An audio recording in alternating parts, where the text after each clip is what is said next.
Engage. Titan. Titan? That's what the Earth people call us. I like it. Engage. Engage. Sym-Bionic? Sym-Bionic. Titan. Titan.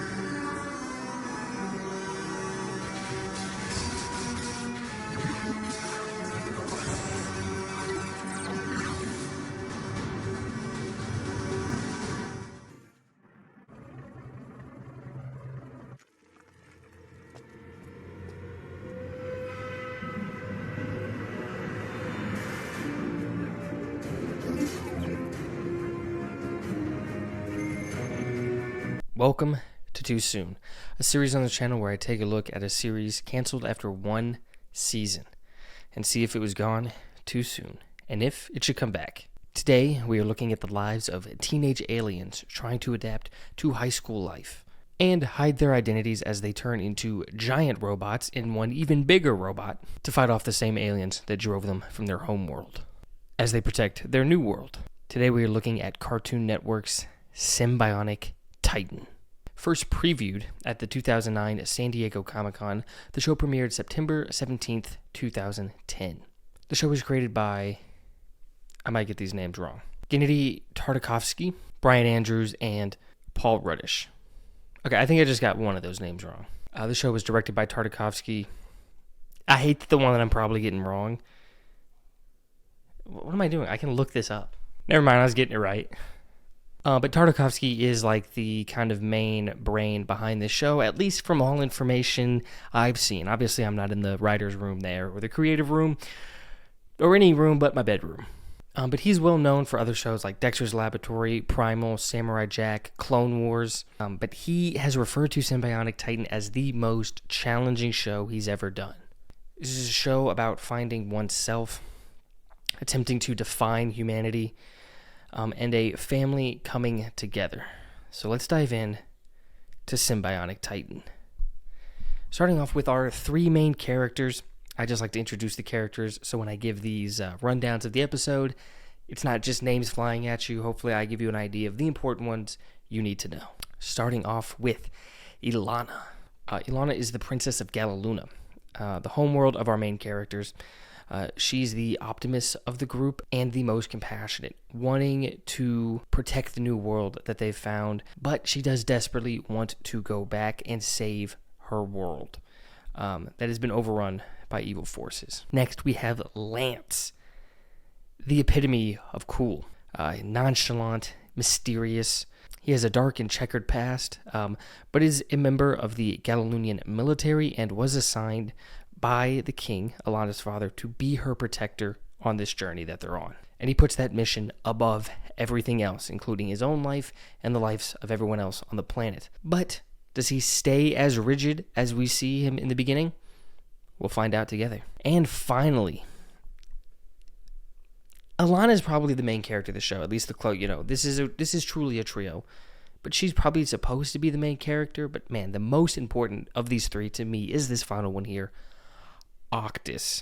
He is a supercomputer with a level of humanity, emotion, and self-awareness that causes questions on if he's living, if he has sentience, if he has his own rights and independent thought. A lot of questions about what it means to be a human, what it means to be a robot, and what it means to just be alive. Cannot wait to discuss this great character, but let's dive into the show with the first episode.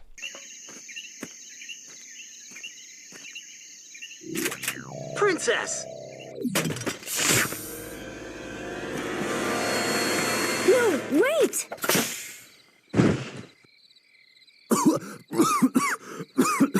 Are you crazy? You could have died. The robot analyzed the atmosphere. I am fine. Episode 1, Escape to Sherman High. The episode starts with an alien ship exiting a portal and crash landing on Earth. We meet our three main characters, where we kind of just have an exposition dump about Lance having to watch Ilana, their homeworld, Galaluna being invaded by an alien force called the Mutrati. Remember that name. This is a very interesting alien species that I have a lot to say on. They're very diverse, and we're going to get into all of it as this goes on. They then get jumped by the US government, with Lance going robot mode and fighting back, with Alana being dragged away by Octus for her protection, but she goes robot mode and plans to fight back. But once she sees their attackers are humanoid, she stops and gets Lance too as well, and the trio escapes. As soon as they saw that they looked like him, they decided they can live. Do they do anything unique with that? No. Missed opportunity, but we'll talk about it. The military then analyzes the scene, but then a mysterious agency called the Galactic Guardian Group, or G3, comes in, tells the general to mind his business and leave this to them as they take the ship. With the Guardian Group being led by Solomon. Like Lance, just seems to be the epitome of cool and mysterious. We then see our trio plan on staying on Earth and attempt to blend in, with Octus having scanned Earth's system, tells them they should go to high school and use an obvious, over-the-top, dramatic teen show as reference for what high school is. People your age attend high schools. I have attained visuals. Tonight on an all-new episode of High School Heights, Todd's got the hots for Janet, but she's already zooming Joey, while Andy has a secret only one girl knows. I don't know how to read!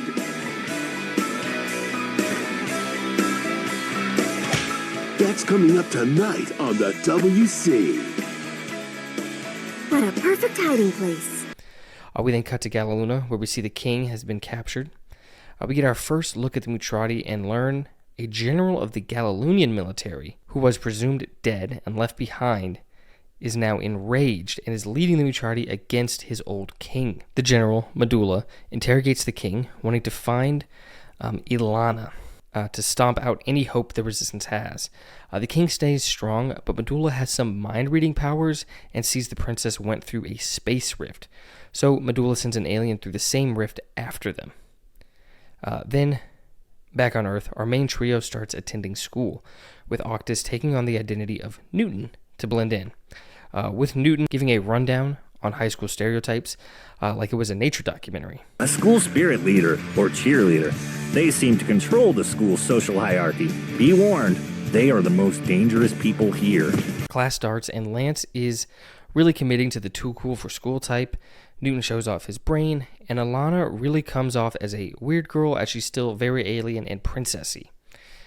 But then another alien enters the atmosphere, the one Medulla sent earlier, causing a race between the military and the Guardians.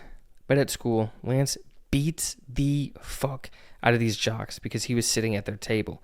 But then they see the alien crash land. It is a giant fire monster, which Ilana calls a Mutrati megabeast. Mutrati megabeast. Is that the name of that specific alien? Is that the name of the giant aliens? It's not too clear. Alana wants to help, but Lance and Newton say they have to let the Earth defend itself. But she's not hearing any of that and runs off to go fight it herself. So obviously Lance and Newton follow her out to help, and the military helps too by blasting and trying to kill all of them. Even the one that's obviously just trying to destroy the monster. Great use of tax dollars. But then Octus activates some defense protocol, causing the three of them to merge into one giant robot. I love giant robots. I'm moving right now, which is why this is a little bland here. But I have a shit ton of Power Ranger toys packed up right now. I did take pictures of them. Here they are. Huge Power Ranger fans. One of the reasons I was drawn to this show, because there's similarities between the two, obviously. Teens in high school having, secret identities, going into big robots, fighting monsters that are also huge. Loved it. But we continue with this show. Octus didn't even know how he really did it, but with all of them linked, using their minds together to control the robot. By the way, too much of this fight takes a lot of the city, which I don't think is made to matter. But our heroes grab the monster and throw him into the water, showing that it's really a rock monster that can cover itself in flames, with the Guardians helping by blasting an energy beam. Lance then learns how to summon a sword and kills the monster. The episode ends with the military firing on our heroes, causing them to flee. Now, I think for this This one, every couple episodes I'll interject and cut in. I don't have anything major between 1 and 2. I just wanted to say, if you have a one-season show that you love and want to see me cover on the channel, please comment it down below. As I'm making this one, I'm kind of trying to think of what to do next, so any suggestions would be more than welcomed. Let's get on to the second episode of the show.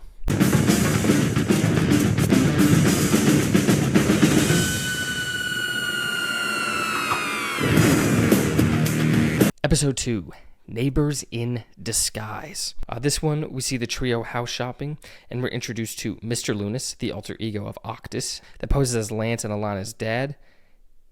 And I guess Newton too, but besides one scene we'll get into way later, you'd never see the two in the same place.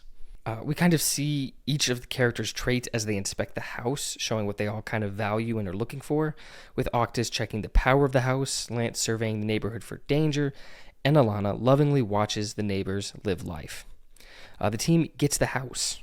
Lance and Newton start setting up more tactically, with Alana wanting to make the house more homey, saying they need to blend in. We then meet the noisiest and entitled neighbor in Barb. Barb is very eccentric, if you want to call it that. Alana runs off to go to the mall to go shopping for the house, with Lance parkouring his way to keep up. I'm gonna be honest, this show looks really good visually. I mean, this intense action scene looked pretty good. I mean, I gotta give it props. I really was engaged when I saw this scene. Also, while on the bus, Lana learns people are calling their fusion Titan, as well as the fight having caused $14 billion in damages, and we see the town has built a bridge over the crater that the fight left. I guess the show did address the big fight and all the damage and stuff that happened. I guess I just kind of missed that on my first watch through, but I do kind of want to say this. It feels like it's addressed structurally, financially. How many people died? Come on, that is truly never addressed. I was wrong about the fight not being addressed at all in the damages it caused, but the lives lost is not, which is a big problem, a big missed opportunity. Maybe as the show goes further, maybe they could have started to explore themes like that. This is a more serious show that doesn't seem to shy away too far from darker tones.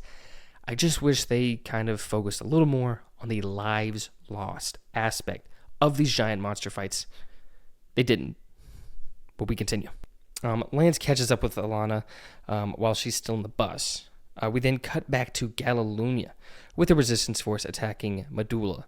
And we just see how strong and brutal this guy can be, really showing how dark this show is willing to go and setting up the imposing figure that is Medulla. Medulla then learns of his first monster's failure. Afraid this can inspire Galilunia's resistance, he sends another monster after Lana, who has made her way to the mall as she drags Lance around. And Lance lives out a lot of people's fantasy by attacking a mall kiosk salesman. This gets the mall security to start searching for them, but while shopping, the teens try out couches and look for other pieces to add to the house, with Lana finding a snow globe that reminds her of home, causing her to feel homesick. And when Lance doesn't show the same emotion, she attacks him for being heartless. And Lance continues to hint at a troubled past that haunts him to this day. But he still keeps his cool guy attitude. Back at the house, Octus is setting up special computers, and Barb just walks into the house, entitled, thinking she can just come on in there. I would fucking hate Barb as a neighbor. But Octus directs her elsewhere, but this does cause Octus to miss a notification of a monster coming through the rift. And it shows the monster landing in Egypt, which I really like. The exact science of the rift continually to land in the exact same spot would be insane. And the show showcases that that's not the case. It's coming through the rift, it's landing on Earth, but with how big of a gap between where the rift is and where Earth is and Earth's rotation, it'll land in different places all over the globe. I love that touch. They're not just continually landing perfectly in the city our heroes reside in. But this Mutrati can't find them until Lance activates his armor while protecting Alana from the mall security. which causes the military to come into the mall, which seems fast, but I remembered earlier in this episode it was shown that they were right outside the mall, probably patrolling around the area that the Titan fought at. But once the two get out of the mall, they come face to face with this episode's Monster of the Week. If I didn't make it clear, this show does follow a Monster of the Week formula. I'll give my thoughts on how they execute the formula and if they do anything unique with it. But just for this week, I do want to say this monster looks cool. This thing must have been like a pretty cool toy to come out in 2010, tying in with the show, like all Cartoon Network shows do with toy line tie-ins. Anyways, the teens make it back to the house where Octus explains the monster is tracking their armor. So Lana scolds Lance and the team forms Sym-Bionic Titan, with Octus uttering the show's hero catchphrase for the first time. Engage, Sym-Bionic Titan. They start fighting the monster, and Lance, not wanting the same thing that happened last fight, grabs the monster and launches it and them into the woods. Nice touch, again, showing that, hey, these fights have impact, they're being smart, they're taking them away from populated areas. Like the touch. But due to the monster's armor, Lance deactivates the Titan and then jumps into the monster in his personal armor to destroy the monster. Showing that this show, it's not always, hey, the biggest robot is what's going to, win the day. The biggest robot is what's going to, defeat this monster. They mix it up a bit, and they do it right off the bat in episode 2. Great adaptation of Monster of the Week formula. I like it. But this allows the heroes to win the fight. Then later that night, we see Lana question why her father chose Lance as her protector, but then finds the snow globe she marveled at earlier in her room, starting to show a softer side to Lance.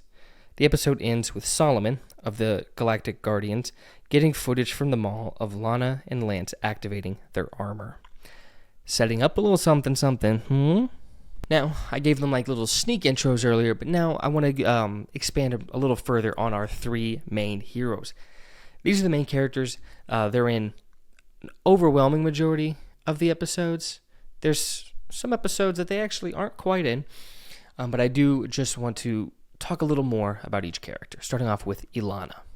She is voiced by Tara Strong, possibly the most prolific voice actor of my life. At least in the shows I've watched personally, she's probably the number one that I've seen and stuff. We don't know her full name on Galaluna, if they have naming conventions like that, but here on Earth, the whole family goes by Lunas, so this is Ilana Lunas. She's the princess of Galaluna, shipped away by her father to keep her safe, to keep the heart of Galaluna safe, to give something for the people of Galaluna to hope for, knowing that she's still out there and can return and help. That the royalty, the leadership of Galaluna is safe and alive somewhere in the universe. But the fact that she's not there on her home world, it takes a toll on her. She is like the ideal princess, the ideal monarch that you would want. She has a true, genuine care for her people. And there's a lot of episodes that really explore just how much of a toll is taken on her that she isn't there. She, in some ways, feels like she's abandoned her people. Obviously, that's not the case, but not being able to help them directly, it wrecks her at times. But knowing what's going on her home planet, she does not want the people of Earth to suffer the same fate, the same consequence. She feels like the Mutratis are coming there because of her. So because of that, she is the reason that the 3 of them fight the monsters that come back themselves to protect the people of her new home world. She starts to feel responsible, like I said, and just grows attached to the people of the planet, and she does not want to see them hurt. She is the compassionate one that forces the team to become heroes and fight back against the Mutratis. Hi Brayden, it's Tara Strong here. Unfortunately, I'm in Malibu and we have no power because of the fire, so you're gonna have to accept this video with this little candle, and I'm gonna try and answer your questions as much as possible. And thank you for loving Sym-Bionic Titan. It's I think one of the coolest shows ever, and I'm super bummed that we didn't get to do more. My favorite part of playing Lana is she was interesting for a teenage girl, right? She was from another planet and she had all these cool powers, and she became this magnificent superpower with her mates. Did you record your lines separately? No, we all recorded together. It was one of the funnest shows I ever did, and I'm very grateful for that time. She is the unifying force of this team, and because of that, she is the heart of Sym-Bionic Titan. But then we have Lance. He is seemingly the opposite of Ilana, being her fake brother, her assigned protector from the king himself. Once again, don't know his Galilunian name or if they name like that, but Mr. Lance Lunas. He's voiced by Kevin Thomas. He begrudgingly has to help protect Earth due to Ilana, and honestly just does it more to protect Ilana because she's going to do it regardless, and he has to keep up on his mission of keeping her safe. Lance has a dark past that has molded him into the man he is today, a past that we will learn more about later. My fear when I started this was that one season show, maybe we don't get to see enough of it. They probably had more to tell, but we do see enough to understand why he is the way he is. But the man is like cartoonishly, obviously,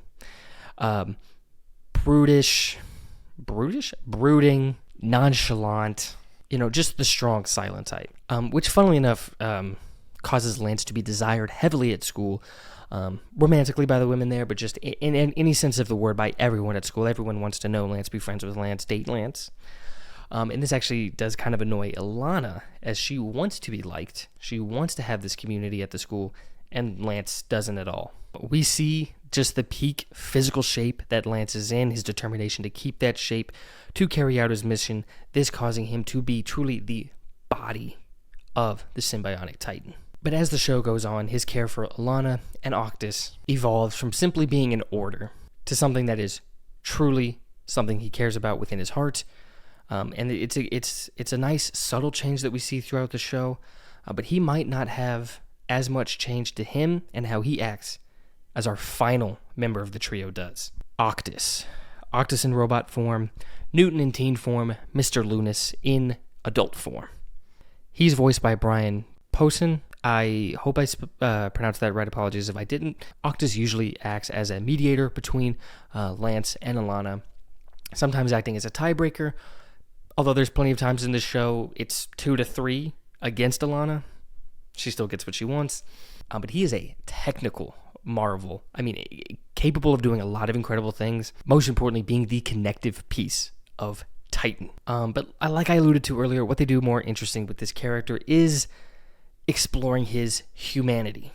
If he even has any, and what that means for a robot to have that, if he can have that, if he can feel like a human can. The journey of what he is will be one of the more interesting things to follow in this show. But what we do know about him is that he's a genius. I mean, obviously, computer, supercomputer, capable of doing all that. The processor, the memory storage, it's all what you would expect. And allowing him to be the voice of reason most times in a group that's 2/3 teenager. Causing him to be the mind of Sym-Bionic Titan.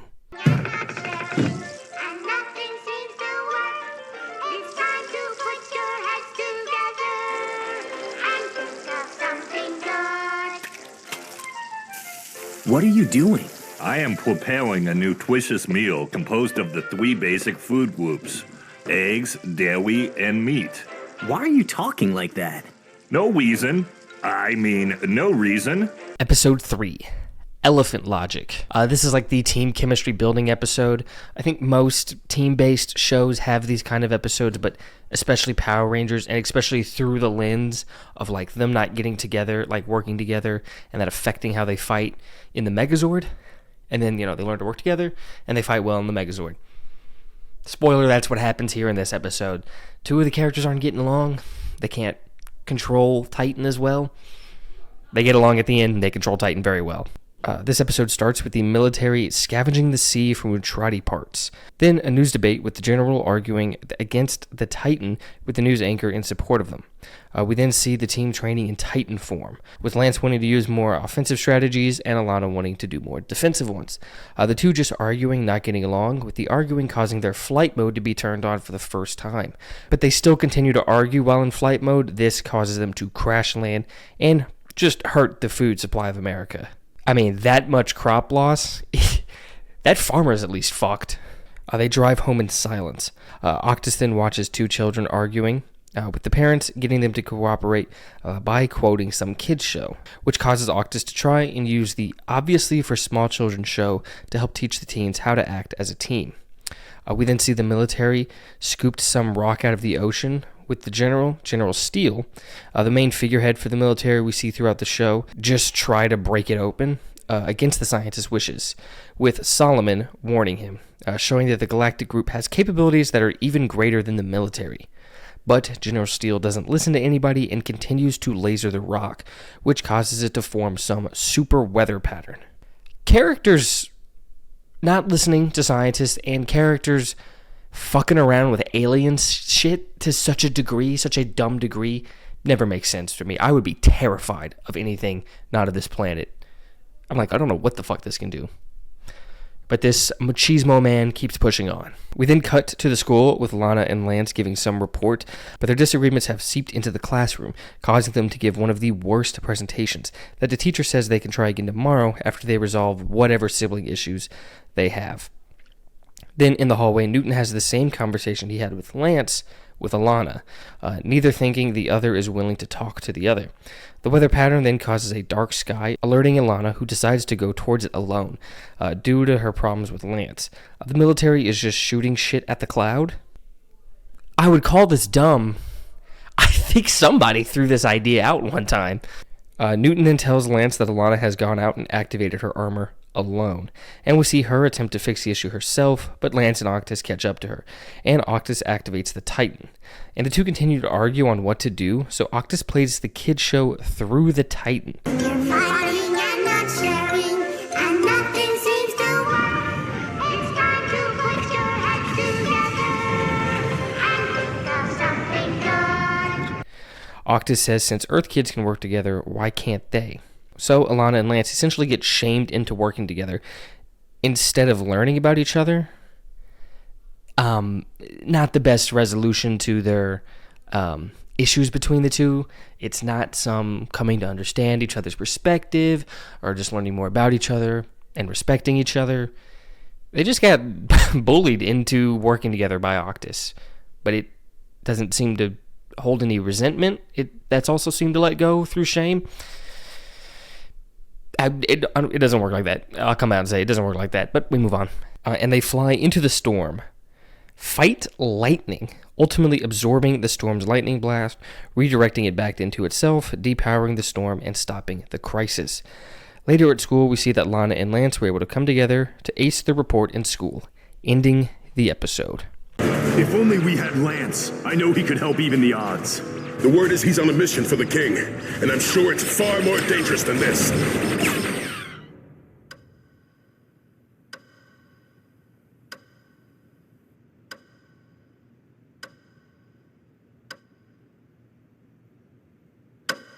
The port to store goods for export, like flour, tobacco, pork, bacon. Episode 4, Phantom Ninja. Episode starts off with the resistance on Galilunia getting attacked by the Mutrati. We see the toll the war is taking, injured soldiers, civilians, all running low on supplies.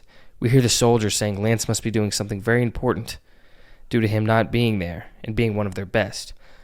Only to cut to him in school and the toll it's taking on him. Seeing the food they are being served in the cafeteria, with Alana trying to do her best Michelle Obama impersonation and tries to start a movement to get healthier school lunch, which fails. Speaking of bad moments for the Galilonian royal family, we see the king get interrogated as to how Alana is beating Mutratis by herself in the worst way possible. Ew, I can feel it. I can feel it. So Medulla sends the same monster after Ilana, who is now at home with Newton trying to create a new school lunch, Lance wanting nothing to do with it. Then, later that night, Lance, bored of his new human life, goes for a night run, seeing a hostage situation, deciding to put his hoodie on and intervene, saving the hostage and getting the criminals by himself. We then see the Mutrati come through the space rift in a spaceship, something we don't see too often, but isn't the only time we see it. Most just kind of shoot down there by themselves. In the morning, after his night shenanigans, Lance is in an extra good mood after finally being able to exert himself in a way he enjoys. Maybe this is a weird take, but I kind of view Lance here as like a cheating partner. Was having problems, goes and resolves it in one kind of way that he knows he shouldn't be doing, but coming back, feeling better and playing a part, playing up and playing, being a better version of what he was before when he was cheating. Partly because he got, some relief somewhere else. Also because maybe he feels the need to play a character after what he did. What you think? But Lance even agrees to help the others with their food project. We then see the news talking about a phantom ninja saving people at night. Cut to school, and the teens are trying to get people to come to their food tasting event, with Lance being the only one to have any luck, with Newton explaining why. I don't get it. Dark hair, bedroom eyes, moody demeanor. I totally get it. What? We then have a montage of Lance saving people at night and being more and more worn out during the day, as well as the Mutrati failing to track down any of our heroes. Climaxing in Lance stopping a bank robbery from Hans Gruber and activating his armor, which allows him to save the day but gives him up to the Mutrati. Then Lance goes home and is caught by Octus, who questions him but lets it go. We then see in the morning the group getting ready for the food tasting event, with Alana very excited, but telling Lance he needs to be there because most people are there for him. Lance gets ready with a sweet gift from Alana, but still decides to go chase down some crime, which he decides he can let the police handle, but since he ran to it anyway, the Mutrati monster attacks Lance and captures him. Change of heart. Too late, buddy.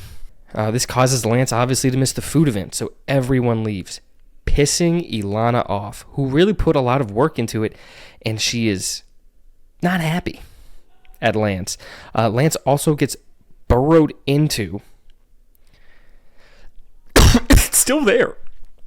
It's in me, but the monster now knows where Ilana is. Lance? Bitch, I respectfully, what? But Lance breaks out and is able to save Ilana. The monster gets into its ship, and the heroes go Titan and squash this ship. But the Mutrati still got a probe with a recording of the Titan out of the ship.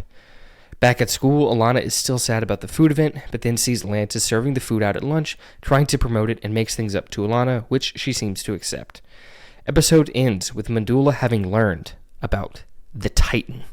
Alright, I wanted to still bring up some of the more minor characters in the show, the characters outside of our main trio that we still see consistently throughout the show and have a pretty big impact in the story. Starting off with the most minor of characters, but I still wanted to mention, especially because we see them a little more prevalent in the beginning of the show, and that is Barbara, voiced by Audrey Wasilewski. I'm trying my best, hopefully I got that right. Barb is the very nosy neighbor of our team here and has a very obvious crush on Mr. Lunas. Big strong man, I get it. She's truly nothing but comic relief and kind of supposed to just put the family in some like almost caught situations, or like, oh, we can't. No, that's kind of all she is. But she's only in a handful of episodes. But I think her over-the-top character made enough of an impact that I felt like I should probably mention her. Now, I'm quickly going to mention a character we have not been introduced yet, but this is the segment I talk about the minor characters, and this one needs to be brought up. That is Kimmy, the head cheerleader at the school, Sherman High, that our heroes go to. I thought she was just going to be this one-off kind of antagonistic figure to Ilana. I was wrong. She grows as a character, as we see throughout the show, and has a very good and close relationship with one of the heroes, and we get to see what makes that character, the hero that I'm talking about here, who they are, and seeing them grow in a way, and also just able to explore the character to a much better degree through Kimmy. I won't spoil which character that is. You're going to have to stay to see who it is. Now, back to characters we have seen. We have the King of Galaluna, the father of Ilana, whose name, not even his first name, we know. He is voiced by John DiMaggio, again, another very prolific voice actor. The King spends the entirety of the show just chained up and tortured. Terrible existence to be known for. He gets mind-read, tentacled. It's coming up. It's coming up. I mean, he's just having a terrible time the whole show. He's just trying to keep his daughter safe, and, so that eventually his people can defeat the threat that's currently facing them.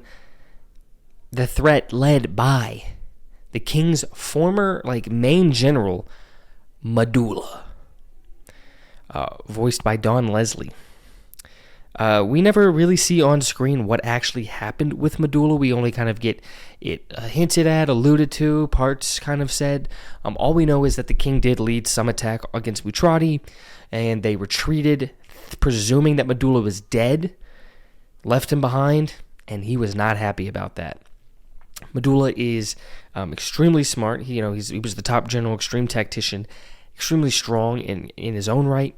Has this weird hat. I don't know if it's like the hat's a focus or if the hat has the power, but with the hat, he's able to read minds, shoot lasers out of it. Pretty strong hat, as well as just having, just aura in and of himself. And with this hat and his other abilities, he is fully taken over control of all the Mutratis in an attack against his former kingdom. Now, Medulla is the greatest extraterrestrial threat that our heroes face, and the biggest one that they kind of face on Earth, from Earth, is that of General Julius Steele, also voiced by John DiMaggio. Busy man, hard-working man. Steele hates the Titan and our heroes, thinking that the U.S. military can take care of all the problems that the Mutratis are causing on Earth.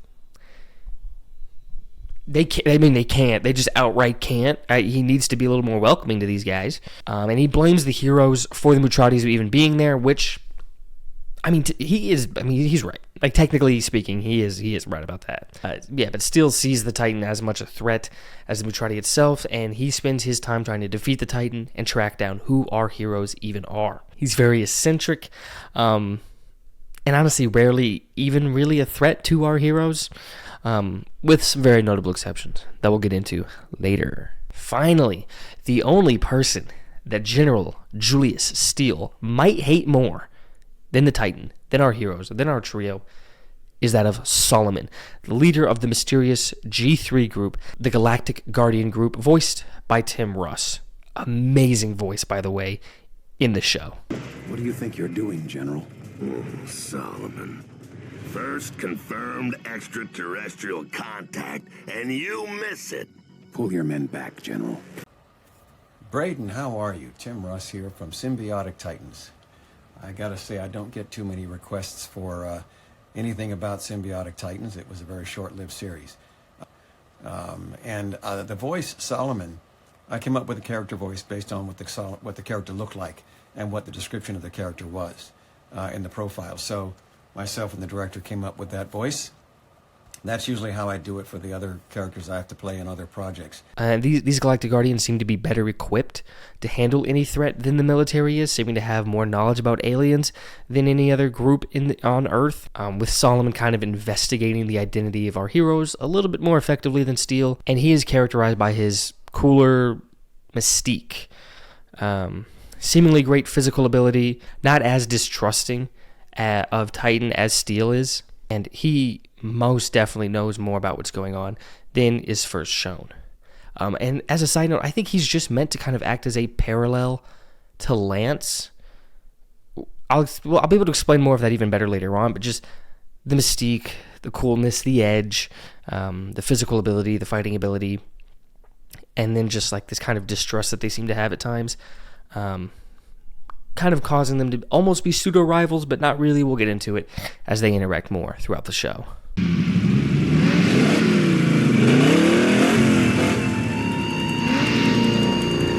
Oh, no, young man. Are you road raging right now? No. It's just, you see, I wasn't. Green light. Oh, sorry. Right.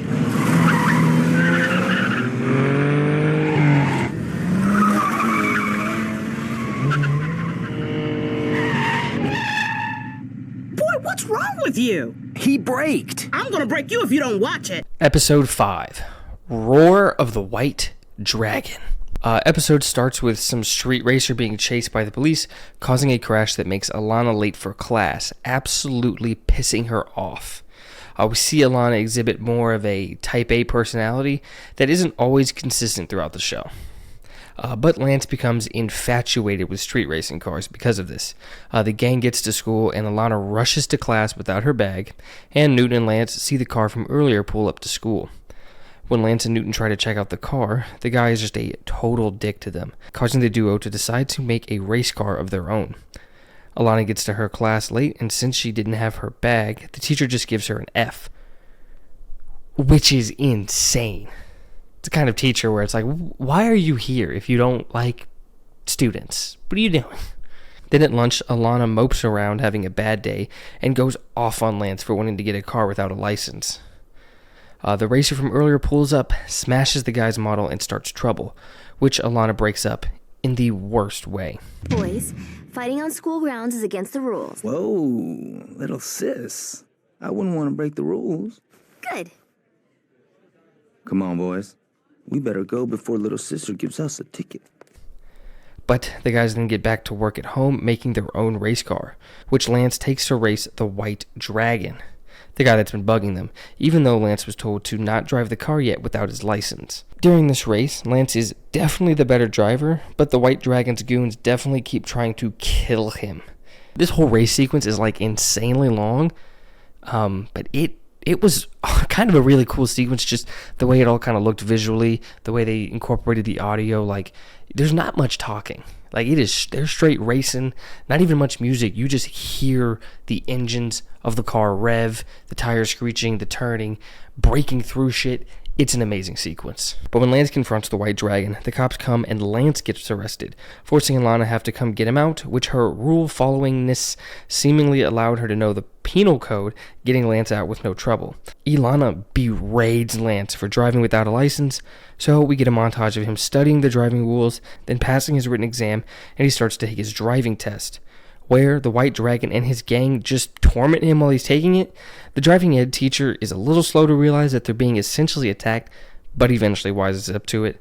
Newton and Alana go to get the car out of the impound lot, with Alana taking a shot at the car needlessly.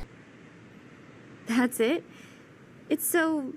So what? I guess I expected more from you guys.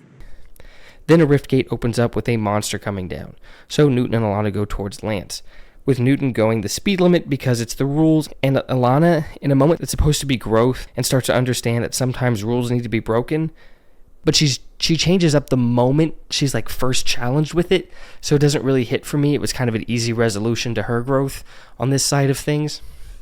Because the moral here is Alana learns sometimes you don't need to follow rules, times call for it, and Lance, learns to follow the rules a little more, but Alana's growth is just, now it benefits me to break the rules, so now I understand it's okay, which was a little poorly done, in my opinion. But Lance and the White Dragon drive around while the monster is causing damage, but Lance gets him and the instructor to safety, and the White Dragon crashes. This causes Lance to pass since he saved the instructor's life, and she flees, allowing our trio to form the Titan and quickly beat the monster. Then we see the White Dragon finally get arrested and vow to get back at Lance. This guy's beef with Lance escalated so fast and caused from so little. He's just kind of a natural hater. Respect it to a degree. Does his vowing to see Lance again ever get resolved? No. Nope. I don't know if they were ever going to bring him back, but one season show, he wasn't brought back. And the episode ends with the very obvious restating of the lessons of the episode. Who is that up there?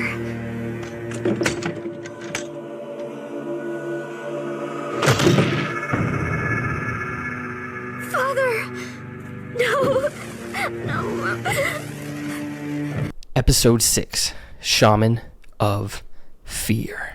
The episode starts off with a series of bad dreams, Alana having her people call for her while they're drowning, but she can't save them, and Lance's, where we see him as a young boy, with him and his father being attacked by some kind of monsters, and Lance losing his father. Maybe our best insight into Lance's mind, and maybe why he acts the way he does. Both get woken up during their nightmares by Octus, telling them that the rift gate has opened up and something came through. They go Titan and find some stone with runes on it. They go to touch it and get shocked. They all wake up with a bit of amnesia, thinking the Titan thing was a dream. But Octus says they have a couple of hours unaccounted for, and they did in fact form Titan last night. But Octus also has no memory of the night before. The gang goes to school with their nightmares starting to become day terrors, and we get our first real look at Lance's father. Ilana still hears the cries of her people, and she can't do anything to help. Both Ilana and Lance seeing some dark cloaked figure.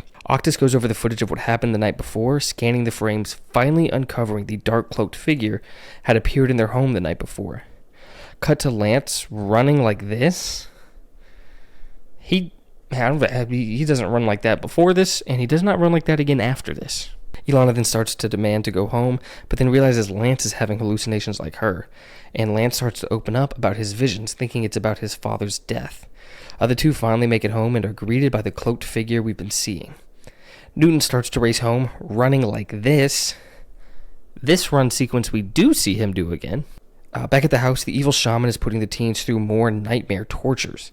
Newton finally makes it home and starts to fight the evil shaman, snapping the other two out of it, and the three form Titan, with the teens still clearly shaken up and tired from what's been transpiring. Ilana thinks that what the shaman is making her see is real for some reason. It's obviously not. She's kind of being stupid right now. I mean, it shows how much she cares about her people, that the slight chance that what she's seeing is real drives her like crazy like this. But like, come on, use your brain a little bit, Ilana. You're like this. You're like, actually, all three of them are smart. Now that I think about it, they're actually all are pretty intelligent. So Ilana, you're definitely smarter than this.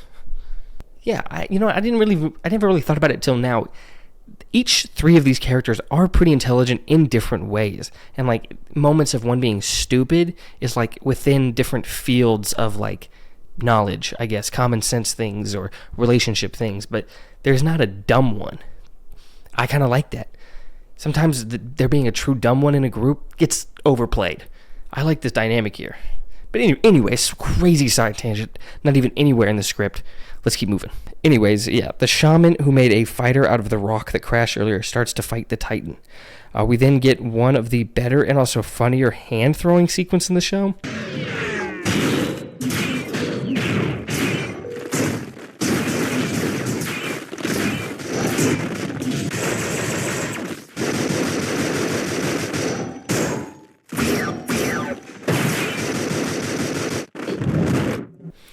The shaman then starts to make them go back to their nightmares, and Lance's dad goes through the rift gate in his dream. But Lance said earlier he doesn't really remember what happened to his father. So is this what happened? Or is it not? We don't know yet. Lance then enters Ilana's nightmare somehow, trying to snap her out of it, and like, girl, pull out of it, please. But Lance finally snaps her out of it, so the three fight back against the monster, first showcasing just how much of a beating this robot can take. Then they break through the monster's stone warrior and kill the evil shaman himself. The team then goes back home, and Ilana commands Octus to send a message back home that she's safe and that she will come back one day. I'll spoil it right now, unfortunately, we never see this message make it to Galilunia. Would it have in Season 2? I would like to think so, but unfortunately we'll never know. The episode ends with Lance pulling out a cracked framed picture of him and his father, with Lance asking why his father did it. Did what? Great question. Do we know? Do we find out? Stick around for you to find out, if we do. Now, I know big robots, especially multiple heroes having tinier robots forming a big robot. When I wrote this part in the script, I was planning on having my Power Ranger toys behind me with all the Megazords. They're packed, still. But you get the point. But since I'm a huge fan of big robots, I wanted to talk about the Titan itself and what this thing is capable of doing. So firstly, I think we should take a look at the robot itself, how it looks, and the inspirations as to why it looks the way it looks. So the robot was designed by Paul Rudish, who did a lot of work with Tartakovsky, as well as doing Mickey Mouse in his own right. Rudish did. Tartakovsky himself said that the robot was based on like a Shogun warrior. Quick interjection. I'm not sure if he meant these like toy robots or like an actual Japanese Shogun. Based on how it looks and what I say in a second, I think it's the toy robots. But back to it. As well as translucent Micronauts robot toys. So starting with the latter, that gives this robot a very unique look to me. This whole time I kept getting like early 2000s clear plastic in technology, like craze kind of vibes, which I really liked seeing in the robot. And then for the Shogun warrior part of the inspiration, to me, it just looks like an ancient Roman, Greek style warrior. I don't have the best trained eye. Maybe I could be wrong on that. And then I think more importantly, most things in this show are hand-drawn, including the Mutrati monsters that this robot fights. But this robot itself is like CG animated, computer generated. It's the only thing off the top of my head in the show that is that style, giving it a crazy clash between it and everything else in the show, which I think it just accented what this thing was supposed to be so well. From the Earth's perspective, it's alien. That thing looks completely different than anything else we see. It looks alien because it is in a completely different art style. And then, even from the Galilunian perspective, it is crazy advanced. Like, we see them talk about it on Galiluna, including, the king, Medulla. We see them talk about it, and it is insanely advanced for them. And we see that in all of their technology. The Titan is clearly far superior than anything that's back there. So it has this futuristic technology look because of it, from the Galilunian perspective, and the alien kind of perspective of it because it's so different from everything else that the Earth has. It being a completely different style from everything else in the show was such a great decision, and it worked so well. And now, what can this Titan even do? I also kind of want to say how tall it is, and it varies, apparently. It was computer animated, so they can kind of move around with the scale, and so according to the wiki, because I'm not measuring pixels, I'm not smart like that. According to the wiki, this thing varies from 50 meters tall to 100 meters tall. Insane kind of size difference. It could be this small or twice the size of that. But anyways, that's how big it is. That's still massive, obviously. That's still huge. But it's just crazy that it can vary to such a degree like that. But even with this massive size, it's extremely agile. The way we could see it kind of move around, outmaneuver some of these giant monsters that it has to fight. And it is insanely fast. Even with the size of it, the mass of it, it's still able to speed around. Even giving this thing the ability of flight, but not just normal, kind of Earth atmosphere locked flight. It can even go into a space flight mode, called hyperwave mode. These different flying modes, the Titan itself, these things must have made really cool toys back in the day. I don't know what that is.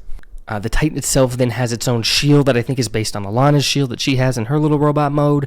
And then it also has the ability to absorb in electricity and power, redirect it, and shoot it back out. Both great defensive abilities. And then offensively, this thing has a plethora of weapons it can use in the fight against the Mutratis. It has a full sword, blades, spear, mace, the Chronos chain for melee weapons, then a bow and arrow, missiles, arm cannon, and after a later episode upgrade, energy projection for ranged attacks. Tons of cool accessories that are going to work so well for toys. I don't know where it's coming from. Now, how do I personally feel about this robot? I love it. I think this is a great robot. I love the translucent design. Very unique look and feel from a lot of other major robots that I could think of off the top of my head. I dove in to why I loved the fact that it was CG animated in comparison to everything else.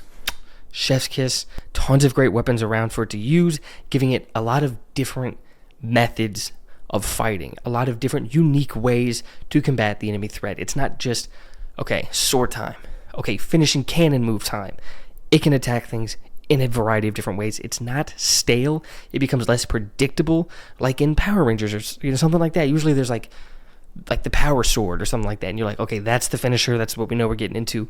Or they have this crazy combine all the Zords giant laser beam finisher move. You never know with the Titan how it's going to end the fight. And then the Titan's ability to kind of adapt, the way, so we have normal Titan, and then for space mode, it has to have a unique set to go into space. And I would have loved in later seasons to see if different environments and stuff like that causes the Titan to have different kind of modes, like a swimming mode. Maybe there was one. Maybe I need to double check. If there was one, I'm going to show it up on screen right now. But a swimming mode, maybe a more heat mode, going through a gas planet, just different modes. I would have loved to have seen, but unfortunately, we'll never get to see those. I'm not sure how the creature survived. It should be dead. I was sure of it. So you made a mistake. I don't make mistakes, Lance. I'm going to the gym to get Alana. Just fix this. Out. I don't make mistakes. Oh, that was a mistake. Episode 7, Showdown at Sherman High. Episode starts with the team beating some sludge bomb by Octus using a frequency to disperse the monster, killing it. Or so we thought. We see the monster have a small piece of it still wiggling and moving around after the fight. Then, at school, Alana's getting tired of how popular Lance is and how unpopular she is, and decides she's going to try out for the cheerleaders, thinking they're a well-meaned spirit group. Uh-oh! Here is when we are finally introduced to Kimmy, and she's immediately rude to Alana and has the other cheerleaders sabotage her tryouts after Alana was doing great. We then cut to the Galactic Guardians trying to vacuum up the sludge monster from earlier, but then the whole thing comes alive and tracks down its missing piece to the school and engulfs the entire building. It starts to send in sludge beasts, mainly going after Ilana.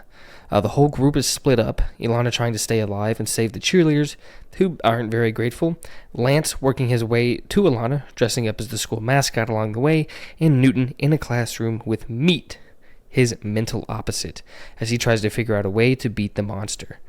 Starting with figuring out what went wrong last time. Lance keeps just missing out on where Alana is. Alana learns to stand up for herself against the cheerleaders, with them deciding to help Alana after the side cheerleaders stand up to Kimmy, and Kimmy starts to see the error of her cruel ways. And after Newton got a sample of the goo monster, realizes he used the wrong frequency to destroy the monster last time, and adjusts to the correct frequency to destroy the monster. So, Alana makes her way to the PA system to have everyone text Newton so that he can send them the frequency so everyone can destroy the monsters with their cell phones. We get a sweeter Lance and Alana moment after the fight is over, and the cheerleaders go back to being mean to Alana, though Kimmy is clearly conflicted by it, and Newton and Meat have a loving moment to end the episode. A little bit of a shorter synopsis, but it's because it's a pretty basic episode to understand. It's a lot of repeating of some of the same kind of gags. Well, I don't want to say gags, but like Alana fighting the monsters, saving the cheerleaders, them being ungrateful, and then Lance just missing out on them. Kind of a multi-loop of that, but it's a very good episode nonetheless, with some good character moments of Alana building up her confidence and willing to stand up for herself. That your pops? Yes. Hey, a word! There you go. Maybe later we can get you to say a whole sentence.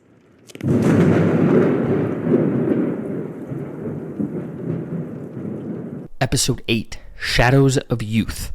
We got a flashback episode. The entire episode is before anything we've ever seen before. Back on Galiluna. The episode starts off with the funeral of Lance's father. We see the king eulogize him with Medulla there, obviously before anything happened. The three men apparently knew each other and were close. We see the young Lance say his father is going to come back, and young Alana watches him, concerned. We then see Lance get shipped off to a military school, where he just immediately gets bullied and beaten. Here's where we first see the framed photo of Lance and his dad, still intact. Lance finally arrives at his dorm room and meets his roommate, a little nerdy kid who is also bullied all the time. His roommate gives Lance a tour of the training facility, where we see the armor Lance always wears in the modern day, and we learn that Lance's dad created the armor. At lunch, Lance gets picked on more by the same bullies from earlier, the main one being Baron, who at night kidnaps Lance in his underwear and throws him in the hallway for everyone to see and laugh at him. When Lance tries to say Baron did it, we learn Baron is the top student and no one believes Lance when he says it was him. We get a scene of Lance in combat training getting into it with Baron again. This causes Baron and his goons to ransack Lance's room and call in an inspection of their room, getting Lance and his roommate in trouble. So Lance's roommate, Arthur, goes to get another room, leaving Lance alone with the now broken framed photo of him and his dad. But this is when Lance locks in on his training and starts to do workouts at night in his room, something we've seen him do in the present time of the show. We then see the final training exercise of Lance's school, a war game, with two teams each having to rescue a stand-in dummy for a Galilunian commander. Lance goes berserk, beating Baron and his goons, rescuing the dummy and winning the war games all by himself, causing him to be the top student and to be honored at a ceremony with the king and General Medulla. But before the ceremony, Baron and his goons attack Lance, with Baron going so far that even his own goons decide to back out, thinking he's gone crazy. I mean, they are just straight up trying to kill Lance.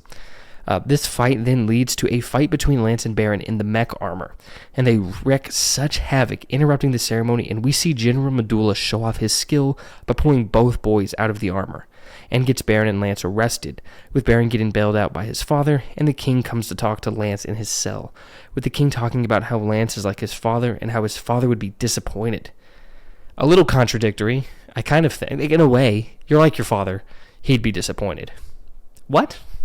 Whatever. So his father's a hypocrite. Anyways.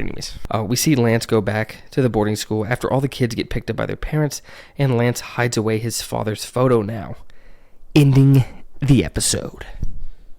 Now, when I think of shows with this kind of formula, heroes, teen heroes especially, in disguise, having secret identities, having giant robots, forming even bigger robots, an inspiration for this formula, I obviously think of Power Rangers, or obviously more specifically, Super Sentai, the Japanese show that Power Rangers is based on and uses footage of. But obviously, in Japan, there are a lot of other shows with this similar concept.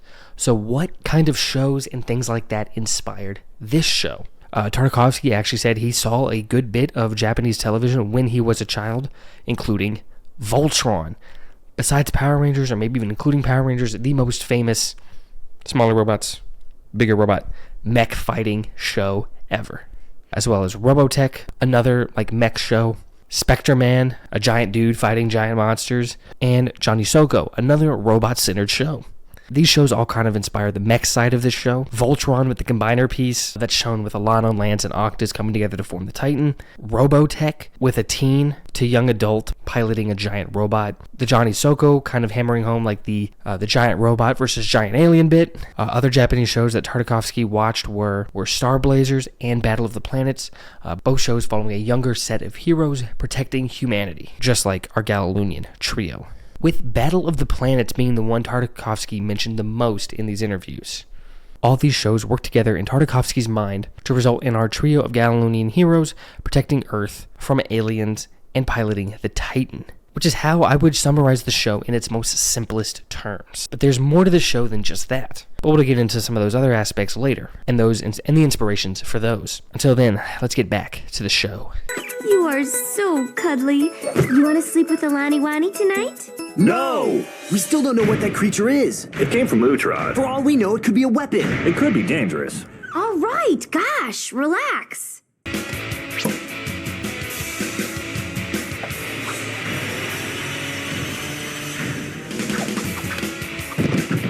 You're a tough little guy, aren't you? Episode 9, Tashi 497. In this one, we actually get to see the planet the Mutratis come from as Medulla lands down to talk with some scientists there, seemingly the few Mutratis with intelligence and can speak. Medulla is there to ensure he gets a better monster to attack the main trio. Is Medulla wearing heels? Little fashion diva. We get to see a bunch of different Mutrati monsters, and apparently the most dangerous one is a tiny one we don't even see yet as it's caged up. Apparently it can explode and take the whole planet with it. It's a living bomb, and its death would trigger the explosion. Also, Medulla name drops the planet as Mutrad? Mutratis are from Mutrad. Makes sense to me. But Medulla attaches the creature to a rocket ship missile combo and launches the creature towards Earth, which our heroes intercept and are unable to fully stop the rocket, so they destroy it instead, but safely remove the cage holding the Mutrati, leaving tons of debris from the rocket. They open the cage, and we finally see the monster, and he is the cutest little squid-looking thing. It reminds me of those little, mood squid things, where, depending on the mood, you flip it in and out. Oh, I'm sad, I'm happy. My sister had one. I immediately thought of that thing when I saw this. Cute little guys. Our heroes take the squid and flee as the military arrives, and they harvest the rocket debris. Our heroes drive around with the creature, as back on Mutrad, the villains watch the alien's heart rate, and this guy is especially praying that this thing dies. And when it doesn't, Medulla has an appropriate reaction. My lord, I know that it is all right. I think we've made a mistake. Yes, sire. Just a simple mistake. Our heroes get home with the creature and try to sneak it in, and nosy-ass Bar wants to know what they brought in, but Mr. Loomis insists they don't have anything. The heroes cage up the creature for the night since they don't know if it's dangerous or not. Each hero takes turns in the night sneaking in to see it and giving it a name. Alana feeds it marshmallows and names it Mushy. Because of that, Lance, who is trying to seem too cool for it, plays with it the most at night and names it after a Galilean hero, Terrax. Lance giving real, like, dad doesn't want the dog, dad and the dog after you get the dog type of vibe. And then Octus scans the thing and just names it 497 since it's the 497th living thing that he's encountered. Octus was studying his info on him and uncovered that he is a living bomb. And that due to Earth's atmosphere, Mushy, Terrax, 497, is dying. And they can't do anything to save him. Then the nosy-ass Barb just waltzes in with her dog.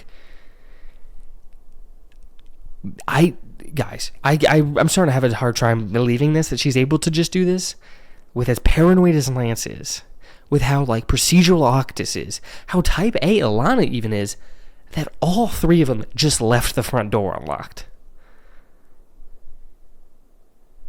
No way. But she's here with her big-ass dog. The dog eventually calms down, but Mushy Terrax 497 runs into the highway, so they all chase him down in their armors. They eventually flee and run off somewhere remote. Hey, this place looks kind of familiar. Do you recognize it? Yep, this scene is entirely based off of Courage the Cowardly Dog, middle of nowhere. Octus tells them they have to fly to space and let him die. They're all hesitant at first, having grown attached to him, but when his burp unleashes this... There has to be another way.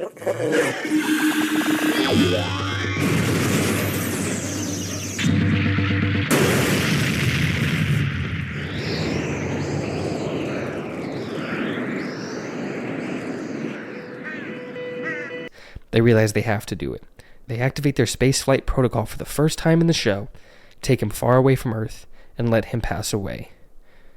With some somber music playing, resulting in a crazy explosion. Then at Earth, at a space observatory, Octus put coordinates into the telescope, and they see the formation left behind by the creature's explosion, which, since they found it, they get to name it. And they name it Tashi 497, a combination of all the names they had for the little guy. Ending the episode. This is another, somewhat of a trope, I guess, with some of these hero shows of just, like, not being able to save everyone you want to save and having to accept that, like they had to do with Tashi 497. A sad one, but a great one. This was a great episode. But let's keep chugging along. Hi, Lance. Oh, hello, Kimmy. Kimmy, hi. Newton, what's going on? He's helping me with homework. That's it. What? With episode 10, Lessons in Love. Honestly, one of the more important episodes of the show. The episode starts with Kimmy coming to the Luna's house, causing Alana to have war flashbacks. When it's revealed, Newton is helping her study. We then cut back to 8 hours earlier, with Newton bumping into Kimmy, angering her, then Newton getting an A on a test and Kimmy getting an F. The teacher says he'll let Kimmy take the test one more time at home, and Kimmy makes Newton help her with the test. This causes Lance and Alana to get angry with Newton for letting her come into their house, so they decide to go out for the night and leave Newton to deal with her by himself.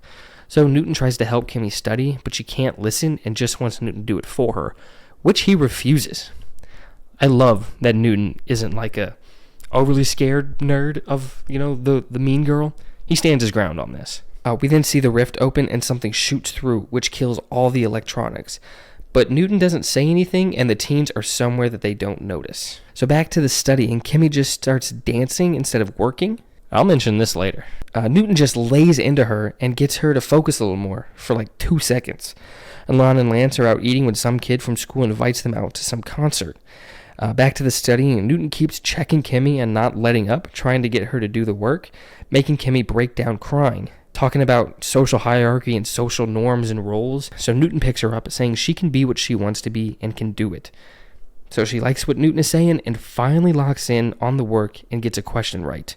We then cut back to Alana and Lance, this time now at the concert.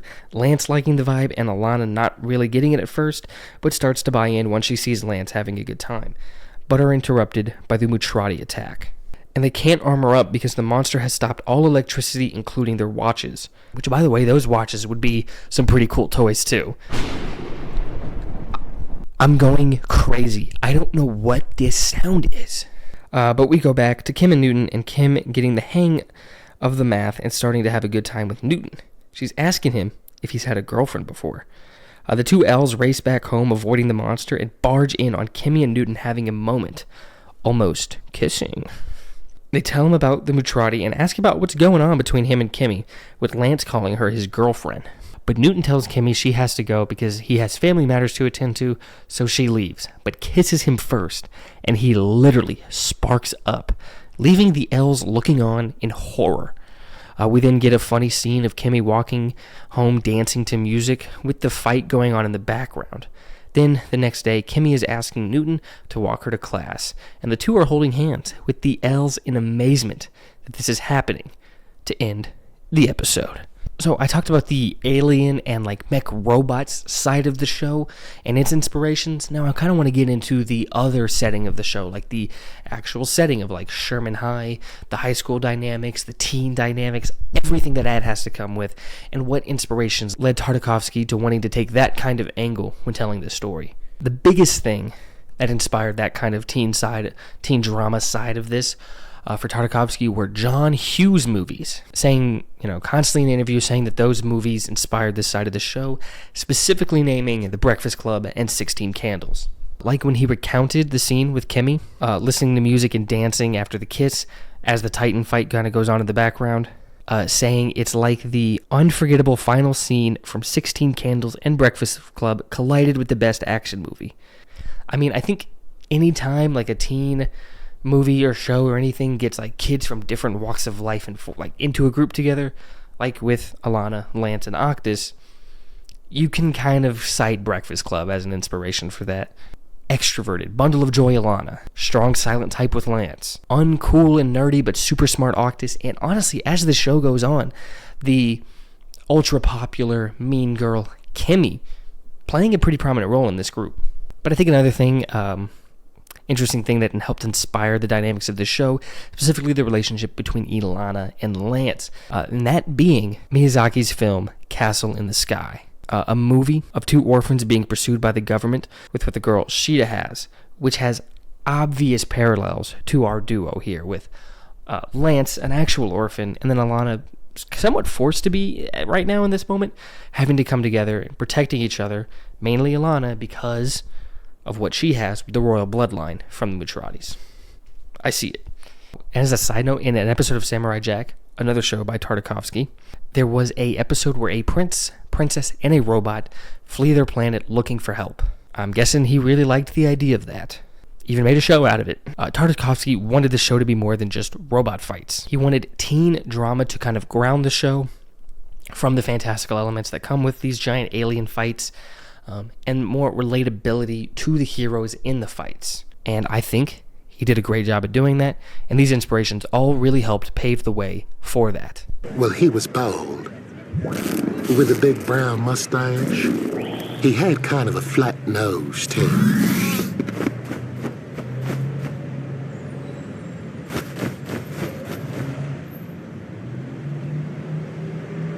I told you to stop staring, Alex. Episode 11, The Fortress of Deception. Episode starts with someone watching the team, spying on them. Then, in the middle of the night, their house gets broken into and Alana and Lance get captured, but Octus manages to stay free after a fight with Solomon, letting us know it's the Galactic Guardian group that's taking them.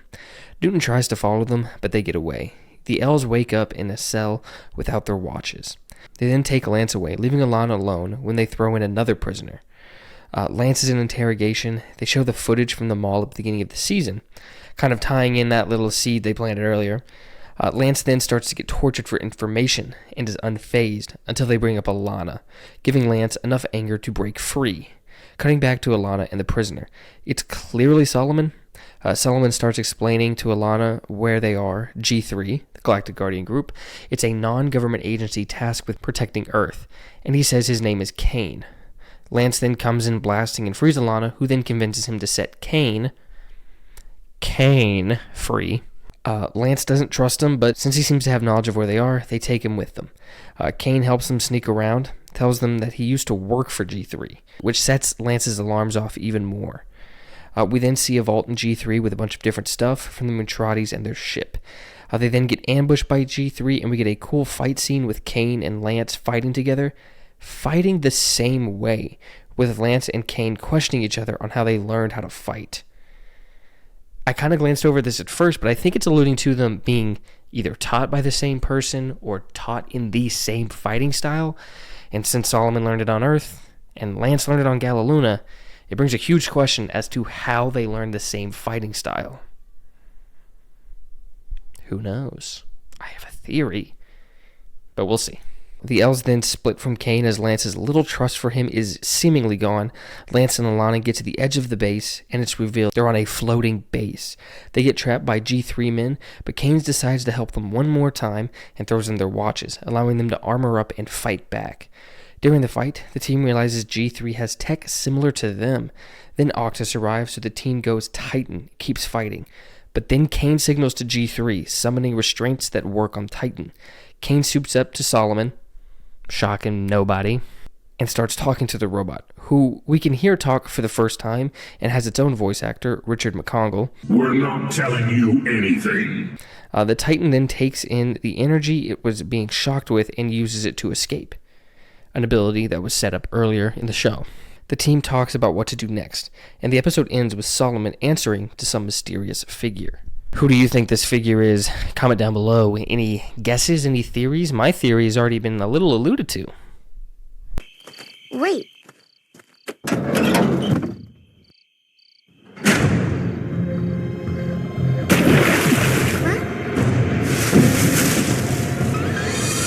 We got you!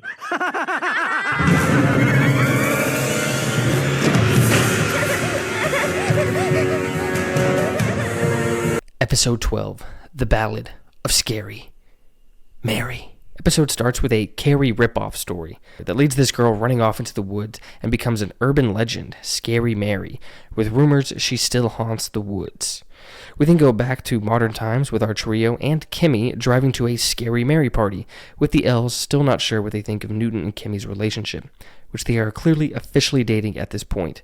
We see Newton adapting to more social norms and being more expressive due to his relationship with Kimmy. Alana seems to think she and Lance should follow Newton's lead and start getting to know other people more. We then see Kimmy's friends kind of shame Kimmy for dating Newton, but she does stand up for him, and her friends show that they're actually good friends and accept their relationship and support her. We see that Kimmy's ex is there, and he's still clearly not over Kimmy. Just uses this woman to get to her, which is gross, by the way. Alana then starts talking to some clumsy nerdy boy, and Lance has a stoic off with this girl, and the two clearly have a spark.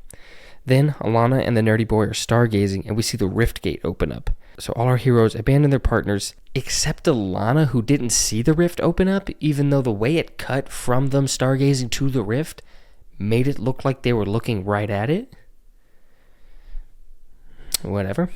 But our trio starts tracking down whatever landed out of the rift, which isn't too far from the party. They find a spaceship with a husk, thinking it's the dead body of whatever crashed. But it's not. It's a shapeshifter that is now joining the party, where it tries to kill Ilana. But Lance steps in, beating it, but it retreats back into the crowd, now lost in it. And we get one of the better uses of an overly dumb character in a show that you can have. What's going on? You just got your butt whooped, that's what. Kimmy's ex tries to get her back in front of Newton, and he doesn't register what's going on at all. And Kimmy must have learned self-respect and knows she needs to be seen and valued. The trio starts talking about leaving, and Kimmy forces Newton to stay, saying this. He is not some robot that always has to follow your lead. He's a person with feelings, and he can stay if he wants to. I'm not going to be the one to tell her. You can tell her. I'm not telling her. And it seems the shapeshifter has found its way into the party's Scary Mary tradition. The kids start evacuating, and for Kimmy's safety, Newton forces her to drive away with her ex. Contemplating if he made a good decision, he gets jumped. Then all our heroes suit up and take on the shapeshifter, which can emulate their armor, showing it can grow in size, which it can do without even emulating anything. They go Titan, toss it around for a little bit, but it seems the alien can't imitate the Titan. My guess is because it's 3 people, and it can only imitate one person. A nice little touch. I kind of like that idea. But the shapeshifter uses Kimmy to mess with Octus's mind and focus, which the others get him to snap out of, and they defeat the monster. Back at school, the elves ask Newton what his relationship with Kimmy is, and Newton says he doesn't know what they are or what they can be, but he's happy, and they realize they need to let him be. Then, Alana walks off with the clumsy guy from earlier, leaving Lance alone, but giving the cute girl from earlier a simple hey, which is apparently good enough for her. You deserve more, Queen. The episode ends with the girl that inspired the Scary Mary story, and it turns out, after being pranked, she rode off with some hot biker, giving closure to a story that genuinely kind of made me sad and upset for her. I love the way that this show looks visually. Most of the show, especially its backgrounds, are hand-drawn, which I think a lot of people are drawn to, pun intended. Because for me, it always just feels more heartfelt, knowing that every little detail was put in there intentionally, was put in there by a person working on a project that you're going to assume if it came out well, they enjoyed doing and had true passion for. Every stroke, every line was done by a person with intent.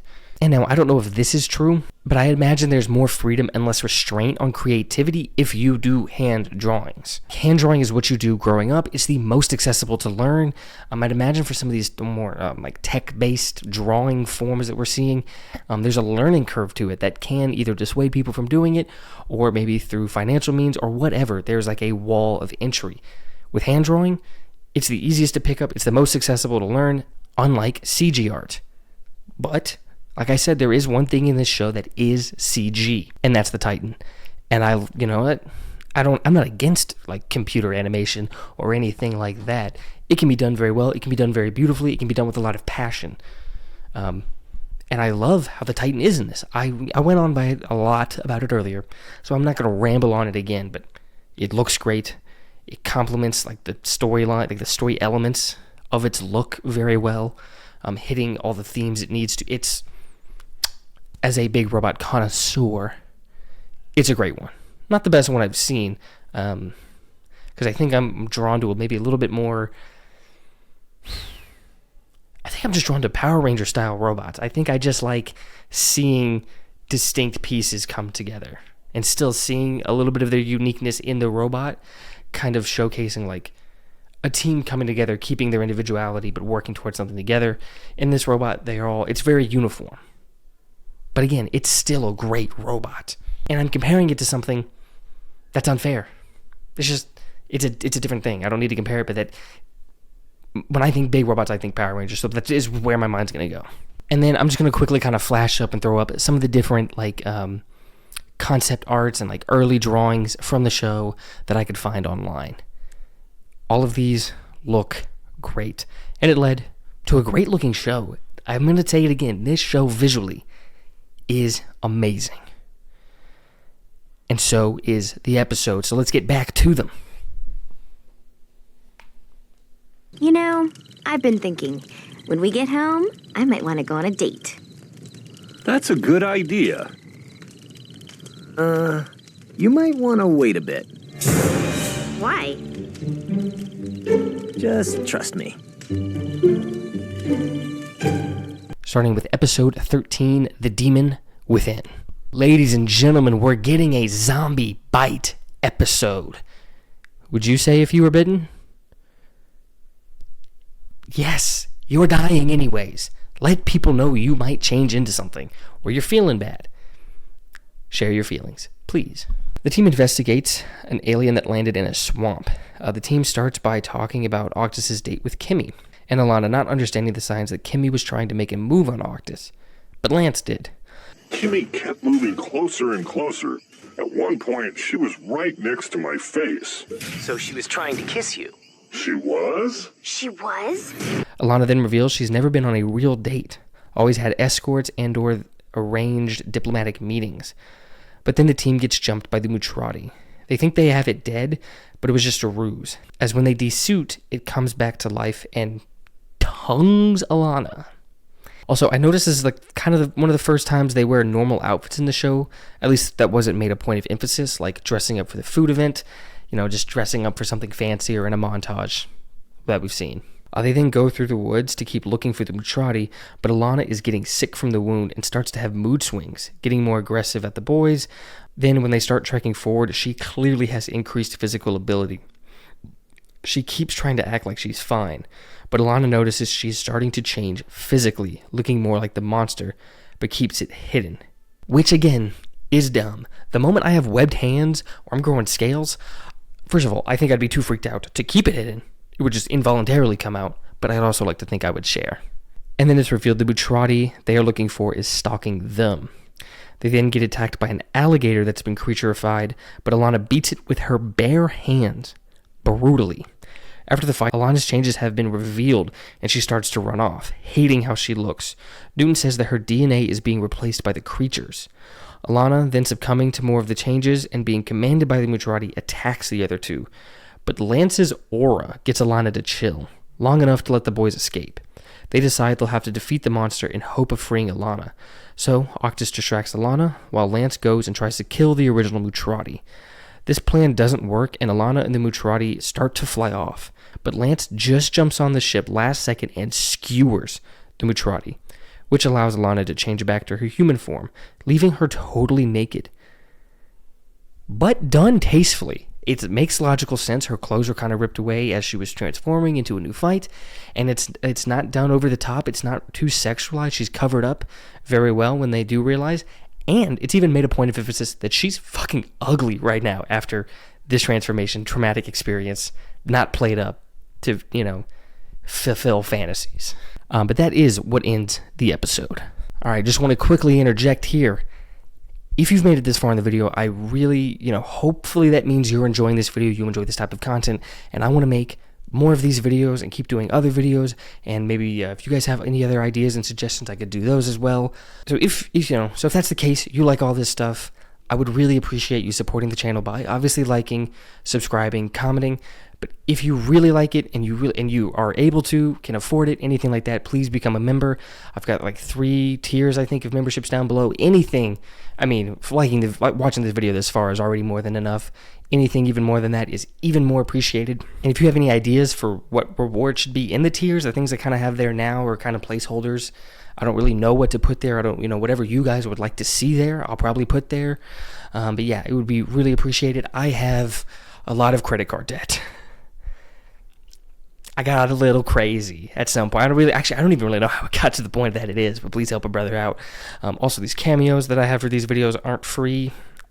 The last video I did in this style, the first video I did in this style, was the Freaks and Geeks one, which has done great so far, over 1,000 views already. Thank you so much.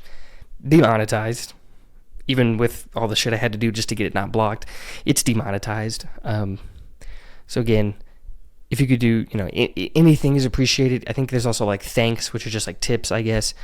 Anything is really appreciated. But again, and I mean it, making it this far in the video is more than enough. I do have a full-time job. I'm not fucking, breaking up the Brinks truck or anything. I do have a full-time job, so I'm not financially dependent on a 2,000 sub YouTube channel. But with the money I want to pour into the channel, I just don't have enough. So, but seriously, thank you so much for watching. We're getting back to the video right now. It's everywhere. It's infected everyone.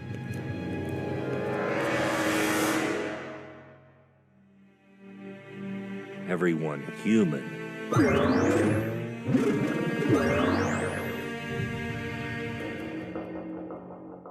Episode 14, I Am Octus. The Identity Crisis episode. Is this the best episode? You could argue it. I don't know what my favorite one is. I'll try to think of that by the end of the episode here, or end of the video here. But this is definitely up there. The episode starts with our team trying to interpret abstract art. Lance sees negatives, Alana sees the positives, and Newton can't see anything deeper than the colors he visibly sees. They say he can't see anything else because he's just a robot, a term Newton has battled against pretty much this whole show, not claiming to be a human, but firm that he is more than a robot. We then see people just begin to freeze in France. Newton says they shouldn't go investigate because whatever is happening over there could affect them, but then the elves say he should go because it won't affect him. He gets upset, but goes anyways, giving them plenty of sass. Newton sees all the people are frozen, animals too, and the G3 guys showed up, but they're frozen too, in one of the eerier scenes of the show. But apparently, whatever was over in France has spread all over the globe, and the L's are frozen too.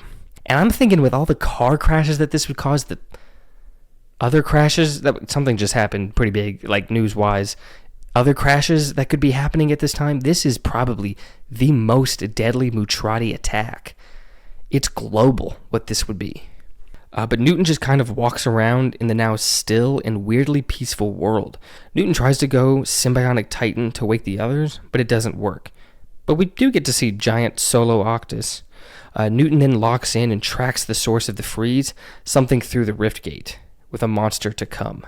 So Newton hooks himself up to some satellite dishes to jam the signal, freezing everybody, but fails to do so.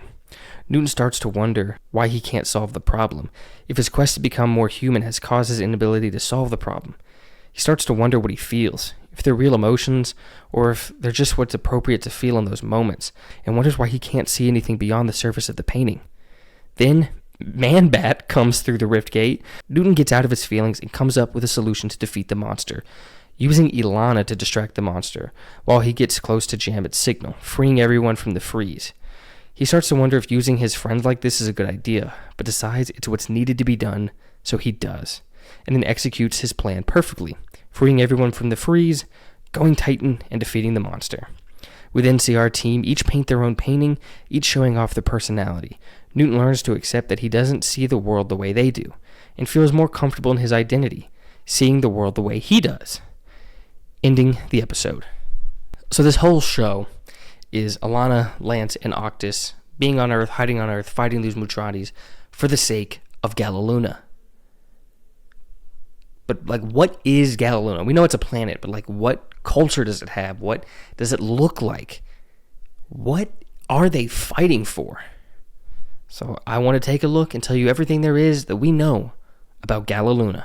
The planet itself is very Earth-like, appearing, pretty, a lot like Earth, a lot of similar gravity, similar atmosphere, even some, like, similar flora. Fauna's a little differently, but it produced humans looking the exact same the way we do.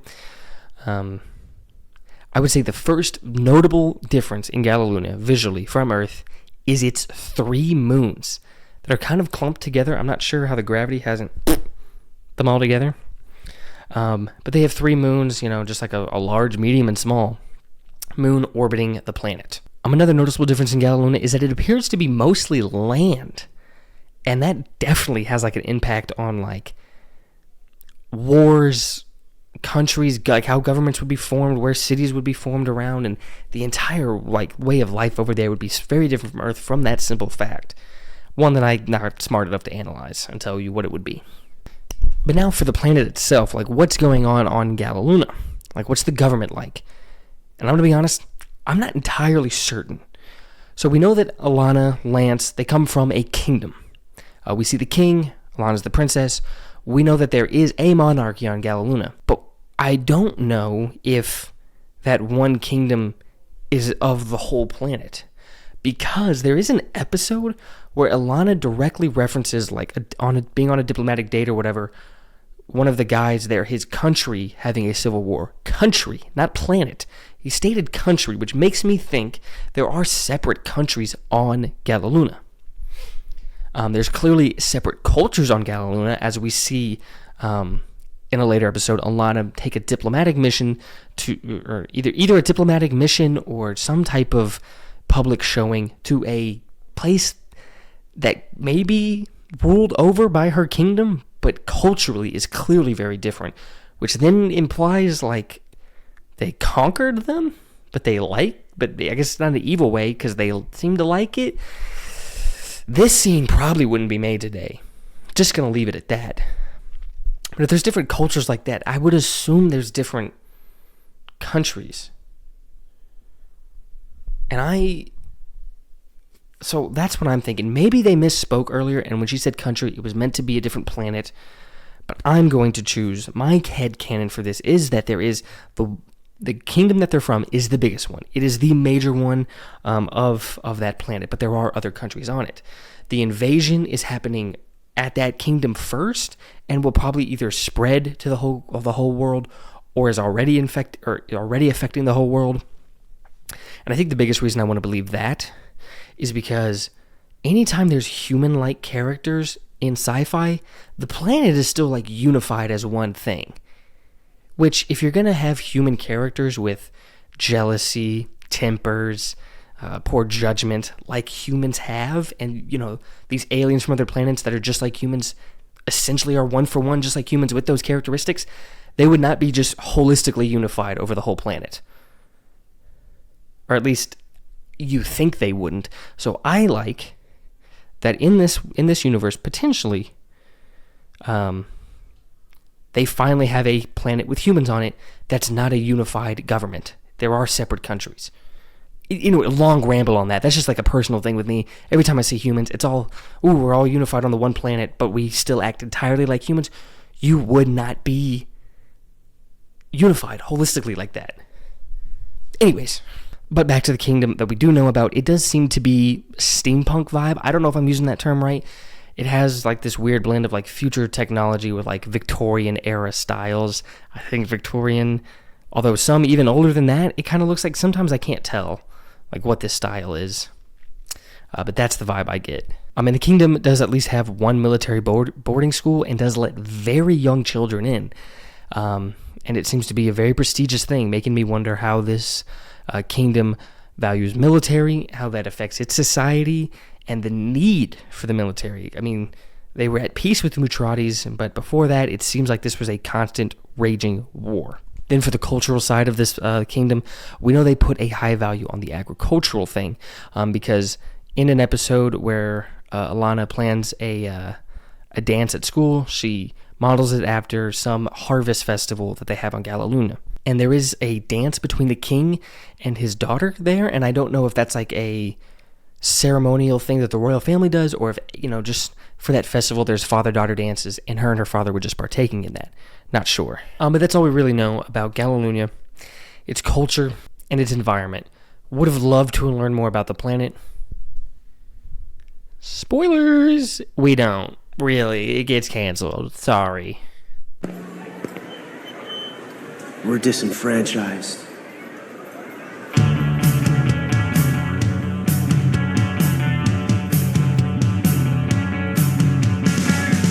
When the tidal waves ebb, when the planet has burned, when we don't have air.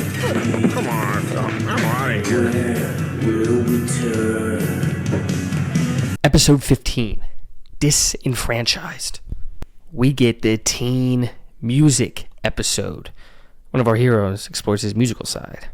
We get introduced to Disenfranchised, the overly dreary teen band that everyone hates except Lance, who's clearly drawn to the band. Oh, and then this episode is also a 21 Jump Street type of episode with a obvious, like, grown-ass man, U.S. military soldier, infiltrating the school, trying to find out who our heroes are, since they have uncovered suspicious activity to Sherman High.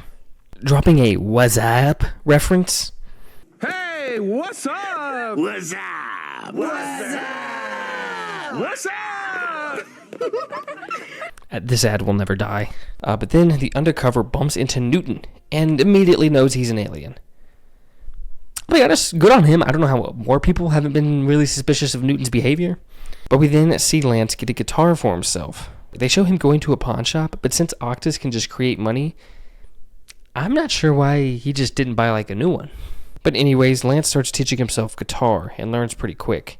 Then the rift opens up, causing Newton to have to leave class. But so does the undercover, since the military picked up on the rift opening, pretty much confirming to the undercover that Newton is an alien. But Newton, knowing he's being followed by the undercover, expertly fakes him out. So the team goes and fights this week's monster, which they beat. Back at school, the undercover is conducting interviews with the students and puts together that Alana, Lance, and Newton are the aliens and are hiding at the school. After school, we see Lance starting to jam out with the lead man of Disenfranchised. Lance getting better at his music and joins the band after one practice with them. Next day at school, the undercover just stares down our heroes and expects them not to notice. Then Lance shares that he's playing a concert later today, and due to people overhearing, word spreads fast that Lance, the boy every girl at school is obsessed with, is playing at a concert. But Lance leaves. Then Alana tests to see if the undercover is following them, and he's really bad at hiding it. So Newton gives him the biggest scare of his life. I don't know where they went.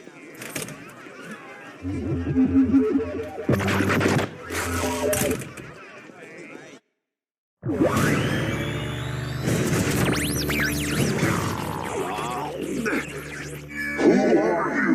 Who do you work for? What are you doing in this school? Steve Stevens, private first class, serial number 457632. They call me Babyface because I look so young. My commander, General Steele, sent me here to infiltrate the school and find out who's behind Titan. Oh, crud.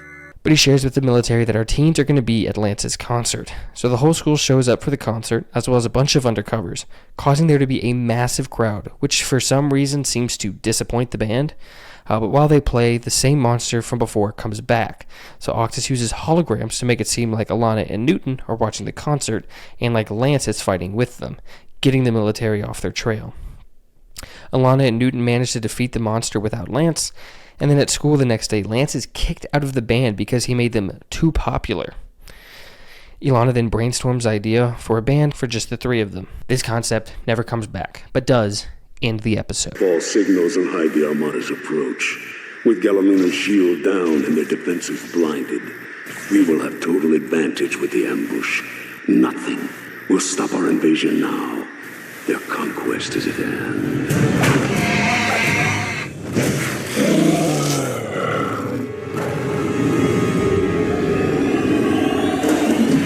Episode 16, Escape from Galaluna. This episode is another prequel episode, fully on Galaluna, this one acting as a direct prequel from the pilot. We see Ilana on a diplomatic mission to some other place, which I mentioned earlier, and like I said, I don't think they would do it like this now. But we see Ilana's care for people as she helps one of the girls retrieve her pet, and they say this phrase a lot in the episode. There's always a well. Of course. There's always a well. It just seems literal and not funny. But then it cuts to what appears to be their moon. Although they can just kind of breathe and walk normally on their moon. Maybe I'm missing something, but that's just what it looks like to me. But we see Lance disobey orders and go into Matrati base where they've taken Galalunian hostages. But turns out the hostages have already been killed and Lance ends up getting framed for it. I have no idea why the Galalunian leader didn't attack this base or infiltrate it earlier. Lance did it pretty easily by himself. Also, it just shows the dead Galalunians. This show was most certainly one of the more mature ones at the time. But Lance tries to warn about an incoming invasion, but it's ignored and is arrested. Then while the king is on FaceTime with Ilana, an invasion happened. Oh man, if only somebody saw this coming and tried to warn everyone about it. That would have been helpful. During the invasion, we see the watches that let them put on their armor aren't working. Lance also makes his escape from his cell, and we see that his commander from earlier is also working with the Utrati, explaining why he was acting so stupid earlier. But Lance gets the fate of a one-on-one with the commander. But while that fight goes on, Ilana works to get to the king, with her guard being wounded during the run. Back to the fight, Lance realizes they are going after the king and starts to work his way to him while fighting his old commander. Their fight is genuinely really awesome and really engaging, dynamic. A lot of the actions in this show just hit so well. They did a great job animating these fights. Then back to Ilana and her guard, we see her show how capable she can be as her guard takes over a tank while injured and she drives the tank for them to safety. Cut back to epic Lance fight with the commander dick riding Medulla like crazy. Then back to Ilana as she starts mowing down Mutrati. Epic Lance fight, and he just skewers the commander. Ilana reunites with the king, but they get ambushed, but are saved by Lance. I think seeing what Lance is capable of, the king realizes he's the best fit to be Ilana's guardian. The king then brings the elves to the spaceship we saw them crash land in the first episode, and we meet Octus, who was built by the king. King is just casually a scientific genius to create something as complex as Octus. It was alluded to earlier in the episode that he was, tinkering around building Octus. Insane invention. But the king tasks Lance with protecting Alana, gives him his wristwatch back, and tells Alana to stay safe for the sake of their people, and he sends them through the Rift Gate. And this prequel pilot episode comes to an end. But now I just want to talk about the Mutratis, the alien species that we see constantly attacking our heroes, all taken over and led by Medulla, all hailing from the planet Mutrad. But there is no way that this is the same species of aliens that we all see. They call them Mutrati, and that's the only thing they call them, but they are not the same. It's impossible that they're the same species. They are way too different. My guess is that Mutrati is just a catch-all term for all life from that planet. It's like if they called a human, a dog, a shark, and an eagle all like Earthlings.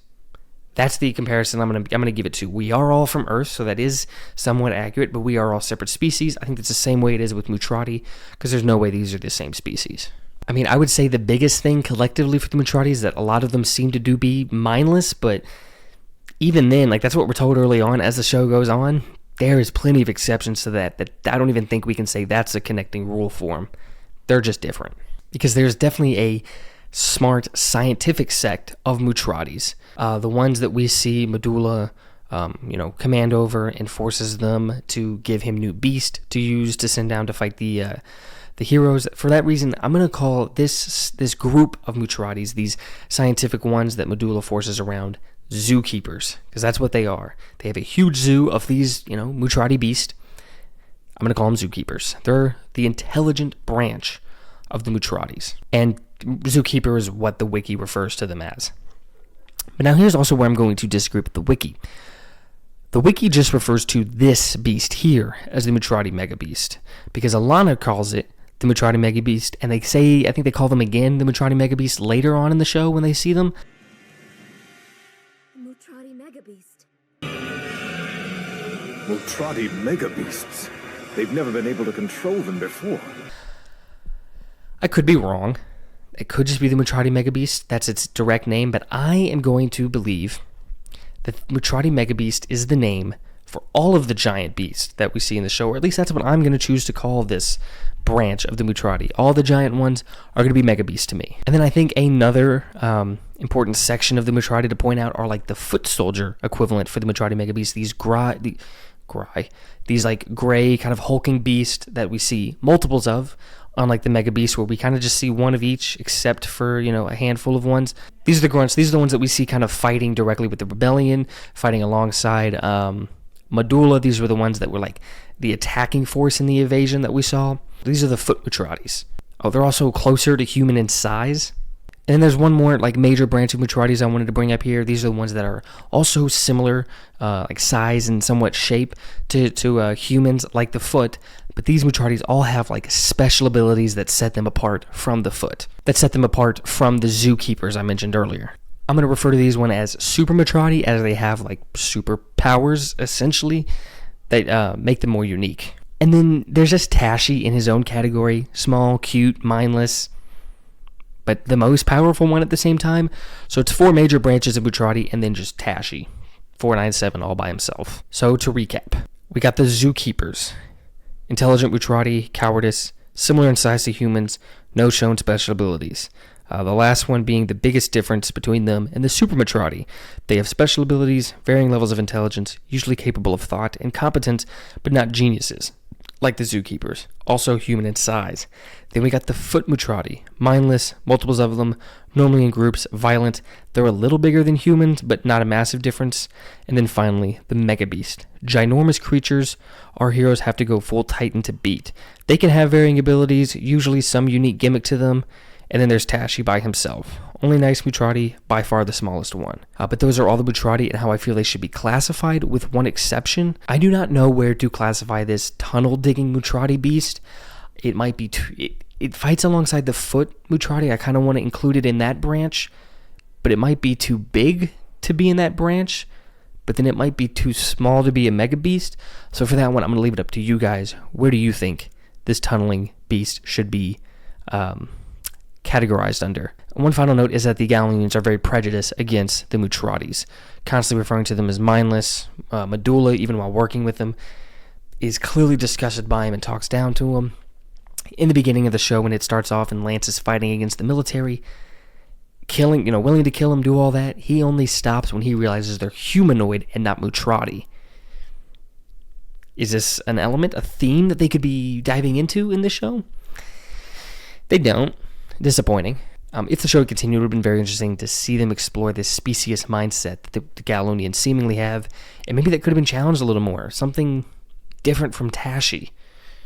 But alas, it didn't happen. But we'll get back to the show.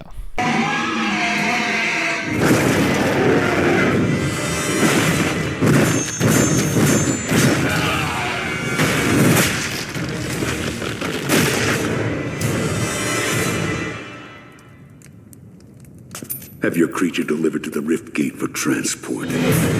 Episode 17, Under the Three Moons. And if I sound a little soulless the rest of this video, I'm a Mavericks fan, and this is the morning after Luka just got traded. But let's talk about Sym-Bionic Titan some more. Fuck. It's winter in Sherman. Alana is feeling especially homesick, having daydreams of her homeworld, and then it cuts back to Galuna, and Medulla overhears celebration amongst the Galunians during the winter over there too. Medulla is told that the lack of success in killing Alana is spreading, causing his enemies to keep their morale up. Back at school, Alana decides to join the Homecoming Dance Committee. Alana pinches a theme based on a festival back on her homeworld, which they all agree on. Then we see Newton have his Buddy the Elf moment while protecting Kimmy from a snowball barrage from her ex and his friends. Kimmy then asks him to homecoming. Nice change of pace by her, and they have a cute moment, but he ruins it by asking if he can bring Alana and Lance, which she begrudgingly agrees to, but says they have to bring dates. Then Alana tells Lance he has to come to the dance and bring a date, and Lance warns her not to get too excited because something always happens, and that he's not going. Then Newton comes in saying they have to come to the dance and bring dates. So Lance folds and agrees, and begins his episode B or even C plot to find a date. But we cut to the group going clothes shopping for the dance, and we see Newton slim down to fit his suit. I assumed he was like kind of a bigger guy because that's as slim as he could get with his little robot innards, but apparently not, and because I also did forget this scene right here. Riftgate coordinates have been entered. All is prepared as planned. We then get another scene with Lance and this girl we saw at the fake Carrie episode, and he flirts by fighting. He'd make a great NFL player. But he asks her out, and she says no, so he pins her down, says he doesn't even really want to go, and walks away. With Lana's suggestion, Lance asks the nerdier girl who was in the committee to go with him, which she says yes, I think. We get a pre-dance montage, which is pretty cute. But while in the limo to the dance, Newton senses the rift gate opening up, and he always does this freeze thing when it happens, which I don't know if I ever pointed out, but he does this every time, usually asking to go to the bathroom. Newton? It's the power down. I have to go to the bathroom. Squirts! Been there, bro! What's going on? I have to go to the bathroom. What? Okay. Maybe we should help you with that. I have to go to the bathroom. Sir, I need to use the bathroom. And Kimmy picks up on it, knowing he's gonna bail, which he does, causing her to get very upset. He left me. His eyes went all weird, and he did that bathroom thing. And our group to have to go tight to track what came down. With Newton thinking about Kimmy. Alana sad that with all the effort she put in, she won't get to see. People enjoy it, and Lance just focused on what they're doing. But they get jumped and start to get whooped on, with Alana and Newton not focusing.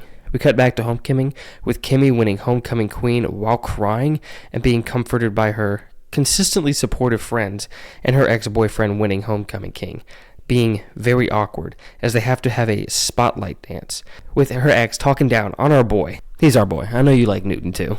Cut back to our heroes getting whomped, and Alana and Newton finally lock in, redirecting their anger back on the Mutrati, and they win. So Medulla kills the guy who told him to send that monster, and then he just kind of broods. But we see Newton attempt romantic cliches, but it doesn't work, with Kimmy breaking up with him, causing both to be extremely sad. with Alana and Lance going back to the dance, and Lance realizes she modeled it after a Galilean harvest festival, and he gives her the dance she's been craving the entire episode, with the episode ending with a snowfall shot back on Galiluna. They traded Luca. I can't get over that shit. They traded Luca.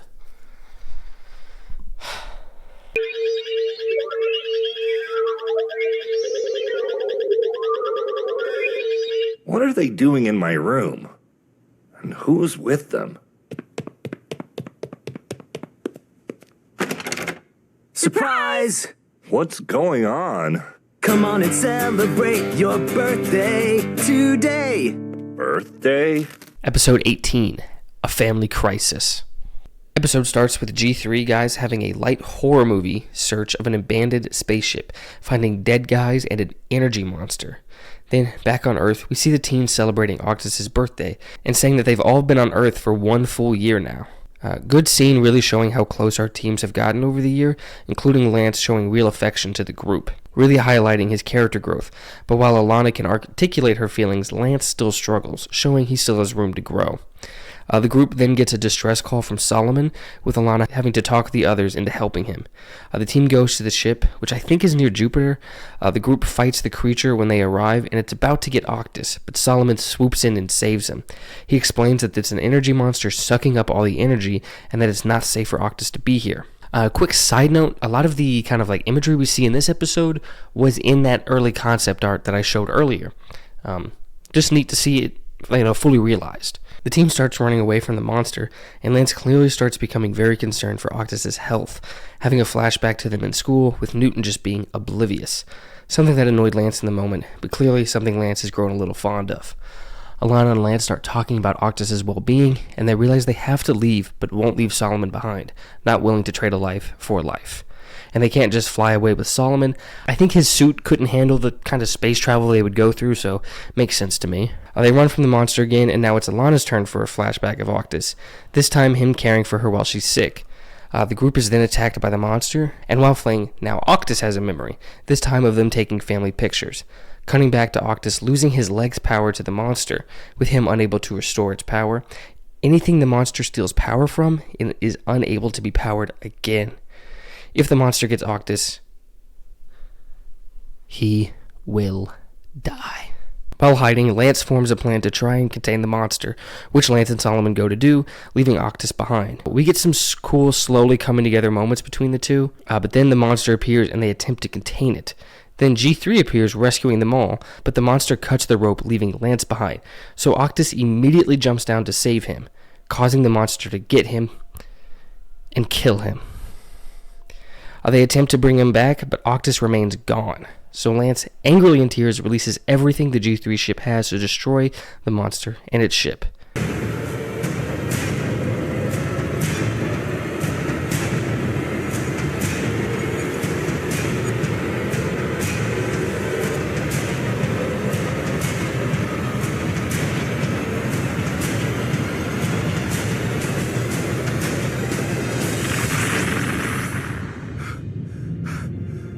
Leaving our trio, now a duo.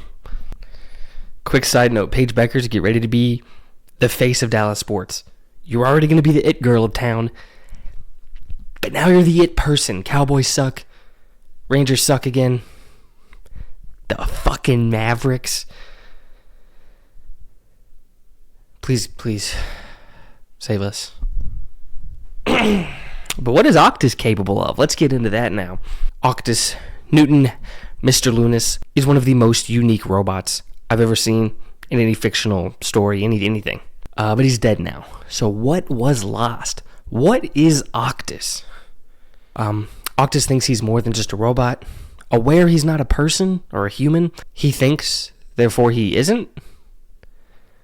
But what is he actually capable of? He has an insane ability list, so I'm just going to quickly list everything off for you. For starters, he has a super processor, which is what allows him to be as smart as he is. He can also encase matter, even living matter, in himself. He seems to have some sort of bubble around his hardware to keep him together, but he can also absorb. He's able to grow and expand or even shrink his body. His ability to grow and encase matter is what allows him to be the kind of base or casing of the Titan. And in one episode, we even see him expand to the size of the Titan, but not forming it. So we just see how long his little limbs can get. We actually see Octus phase through matter, which is shown early and not seen again, so this might be a forgotten ability. Also, he can just outright create matter, like print money. Not sure where he's getting this from. The conservation of matter does not seem to apply to him. Him not abiding to the laws of physics, probably his craziest feat. Then his most used ability is holograms. His holograms are how he disguises who he is on his own body. But he also has holograms that he can summon and just have them kind of there. Like, he's far away from certain holograms, and they're still just there. There's nothing projecting them there. He's almost just spawning something in there. Very interesting. He can absorb water and act like a hose. A more funny one is that he can eat and outright enjoy food. And that enjoyment is what makes Octus the most interesting. His ability that plays the most narratively. His ability to truly, seemingly feel human emotions. Have empathy, and one of the biggest ones, feel romantic love. This has led to the more philosophical episode of I Am Octus. He hates being called a robot and being treated as one and not being seen as an equal, but at the same time, again, is aware he's not human. I think this in-between is what makes Octus so interesting. He's not a person. He can't see the abstract in-between things like humans can, but he can feel emotions like a robot can't. I would have loved to seen how Octus's perception of who he is and what he is change throughout the show and be defined a little more as the show went on, but unfortunately, we'll never get a chance to. Lunas? Lance Lunas? He's not present, sir. That's 2 weeks. Martinez? Present, dude. Ilana Lunis? She's not here again. And neither is Newton. Episode 19, The Steel Foe. Episode starts off establishing that the teens haven't been at school for 2 weeks, causing Kimmy to really worry. We then see our heroes riding on a bus leaving town, cutting back in time to some fight with a monster, with just the two heroes having to take it on. But without Octus, they can't go Titan and are unable to beat the monster. So they are forced to leave, allowing the monster to continue to rampage in their absence. They are now just traveling around trying to stay hidden, all while carrying around Octus's corpse, essentially.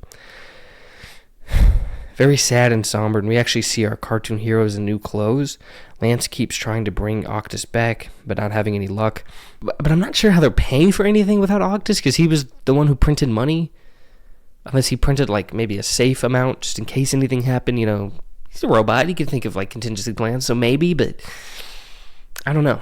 But we see our heroes' personalities. Lance trying to fix Octus and being paranoid, with Alana doing her best to keep Lance's spirits up, and doing a pretty good job. The show not totally abandoning his growth as he's able to calm down somewhat thanks to Alana. But we just see him keep failing to bring back Octus. Then back in Sherman, we see the military attempting to fight the monster with no success, and Lance, at the beginning of the show not caring to help humans, now seems to feel terrible about not helping them now. While watching the news, our heroes see the military's new weapon, an armored mech of their own, piloted by General Steele. This mech was made out of the Galilean tech the military had been collecting throughout the show, mainly this crashed ship. The mech fights in a unique way, but its movement is mainly propulsion-based. But they do manage to kill the monster with his Homeland Mobile Emergency Robot, or Hammer. The Hammer! But while watching the broadcast, Lance sees an energy core on the robot he thinks can jumpstart Octus and bring him back. So our teens break into the military base and attempt to steal the energy core. But they get found by Steele in the military, so they have to flee without a core, but get pursued by the Hammer. And the Hammer, yeah! Beats them. But Solomon and G3 save them just in time. Solomon tries to console them and offers that they can stay with them. But the episode ends with Steele just monologuing about continuing to hunt down Titan. I really thought Octus's death was going to have like a quick resolution, but they're really letting you feel the weight of this character dying and seeing how that affects the team. Done really well. I was definitely pleasantly surprised that they didn't have some cheap moment of Octus dying just to be brought back at the end of the episode or just right in the beginning of the next one. This is carrying some real weight to it. It has stakes now. Love the decision. It's very, Cozy? This room is fully equipped to accommodate your every need. There's a television, food, bathroom, a ping pong table for your recreational activities, sleeping quarters, and there's a soda fountain down the hall. You should get some rest. Episode 20, A New Beginning. Somewhat of a funny title for this being the last episode of the show. You could look at it that there wasn't a new beginning because the show canceled, or since there was no more show, everyone else got to go on to do different things, and it truly was a new beginning for them. Depends on how you look at it. The episode starts off with all the high school characters we've met throughout our show going to the Lunas house to check on them, with Barb telling them they've been gone for weeks. We haven't seen Barb in a minute. Glad to see her make an appearance in the finale. Kimmy starts to think it's her fault because she broke up with Newton. We then see the L's starting to move into the G3 headquarters, really showing how the relationship with Solomon has come, with Lance going as far to trust Solomon to have the G3 guys try to bring Octus back to life. But unfortunately, Solomon says they failed at bringing him back to life, and then seemingly gives sass to someone through the camera for not helping. The mysterious figure we saw earlier in the show. Then the U.S. military with the hammer comes and attacks the G3 headquarters in the sky, giving us a G3 and smaller Titans team up, with our heroes still making a point to not hurt any humans during the fight. While the fight happens, we see the mysterious figure that Solomon seemingly answers to start to work on Octus. While they are all fighting, 3 different Mutrati monsters crash land on Earth, forcing everyone to momentarily come to a ceasefire and fight the aliens. G3 taking one in Paris, the military taking one in San Francisco, and our heroes taking the last one in Sherman. Our heroes doubt if they can take on this monster, but that's when the mysterious figure gets Octus back online and restores his memory, with Kimmy being the focus and not the L's. Kimmy, it should have been the L's. Not mad at it being Kimmy because it's been very obviously established just how much Newton cares for her. She should have been a part of his memory, coming back sequence, but not the focus of it. The L's should have been the focus of it. But that's just a personal thing, I guess. Let's keep going. So while our heroes are fighting the monster, Octus finally makes his dramatic return, and our heroes are overjoyed he's back, and they form Titan with some new upgrades. So not only do they kill the monster, they then fly over to Paris and San Francisco and kill those ones as well. Our heroes then get to have their welcome back and embrace moment and finally return home, with Newton reaching back out to Kimmy, causing her to come to tears, and Newton smiling, excited to see her again. And not only does that end the episode, ladies and gentlemen, that unfortunately ends the show. A lot of different threads still kind of dangling around, mysteries of who somebody is or what would happen here. Will never get answered, for sure. Now, how was the show received at the time? The show managed to get in 1.3 to 1.9 million viewers each episode, with episodes airing kind of varying through the show's runtime. With the first 11 episodes of the season airing Friday nights at 9:30 p.m., then moved to Wednesday nights at 9:30 p.m. for 6 episodes, and then the final 3 episodes Saturday nights at 9:30 p.m. once again. So kind of impressive that the show was able to maintain this relatively good viewership through the changes. And now I think it's also worth noting it still kept some primetime slots. 9:30 for kids, like a kids show. I think that's probably a really good time slot. I'd have to imagine, because kids, especially elementary, middle school age kids, they're probably back home by 9:30, you would imagine. Friday night's definitely probably the best time slot. And Wednesday, I still think an evening slot like that, what you watch before you go to bed, I think these were all I think these were all time slots that gave Titan a chance to succeed. A lot of these one-season shows we're going to talk about throughout this whole series are given time slots with the intent for them to fail. I don't think that's the case here with Sym-Bionic Titan. And then the 1.3 to 1.9 million viewership that Sym-Bionic Titan got was in line with what Cartoon Network as a whole was getting at the time.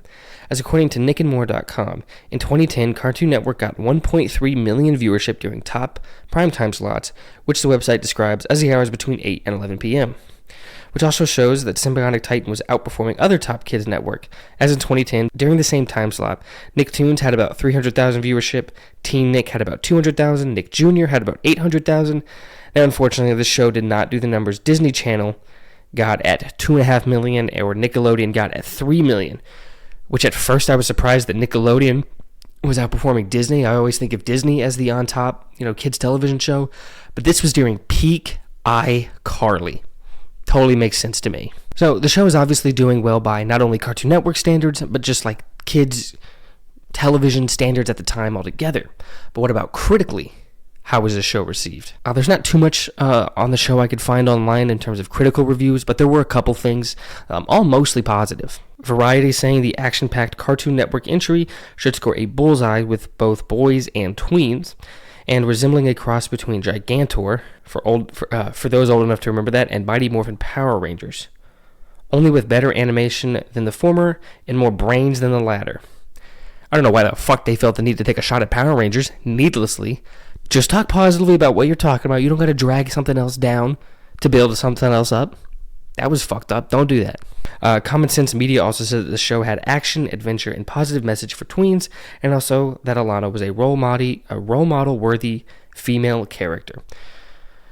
You know, which I can not really speak entirely to, of like what a young girl is wanting to view and look up to, and what they should. For obvious reasons, but I mean, I'd have to imagine that Alana is a great one to do. I've said it before, just proudly feminine, is the one that's wanting to be a hero, is almost the leader in that sense of dragging these other two heroic actions, to be compassionate, to be empathetic.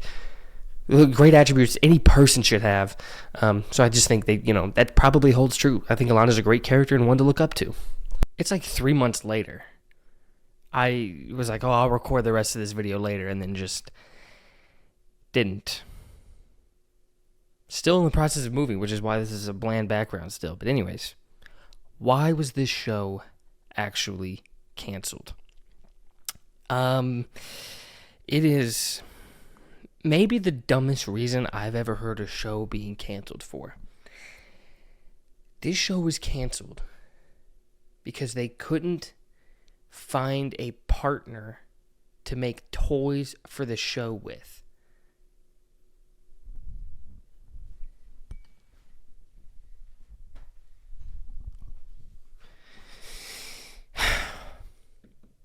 What?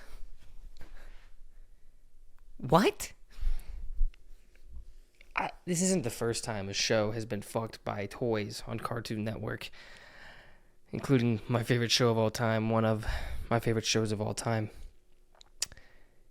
But this is weird. Like, this is it's not a lack of sales. It's the fact that nobody would make them at all. Which I don't get. I kind of wonder, because Young Justice, the show I was referring to earlier, came out before this and had the bad toy sales. But not that much before this. But I think it was still a little bit before this. I wonder if the failure of that, like, more serious, mature, teen-centered hero show having poor toy sales discouraged people from making toys for this show. That's my guess. When I was highlighting it throughout the whole time making this video, there's so many things that would have been cool toys. Obviously, you have the Titan. You have the three heroes in their own individual form. You have their wristwatches. And then you have all of the monsters that we see throughout the show. Could be cool toys. And, like, just nobody made it. Either different forms of the Titan as separate toys or add-ons to the toys for different modes, different weapons. It's just weird to me that nobody was willing to even try to make toys for the show. But yeah, that's it. It's not because of viewership. It's not because of anything else. So, a show that had good viewership, that had good ratings, fans enjoyed, critics enjoyed, that was given the time to shine by Cartoon Network, I feel, and it just because nobody was willing to make toys, the show was canceled.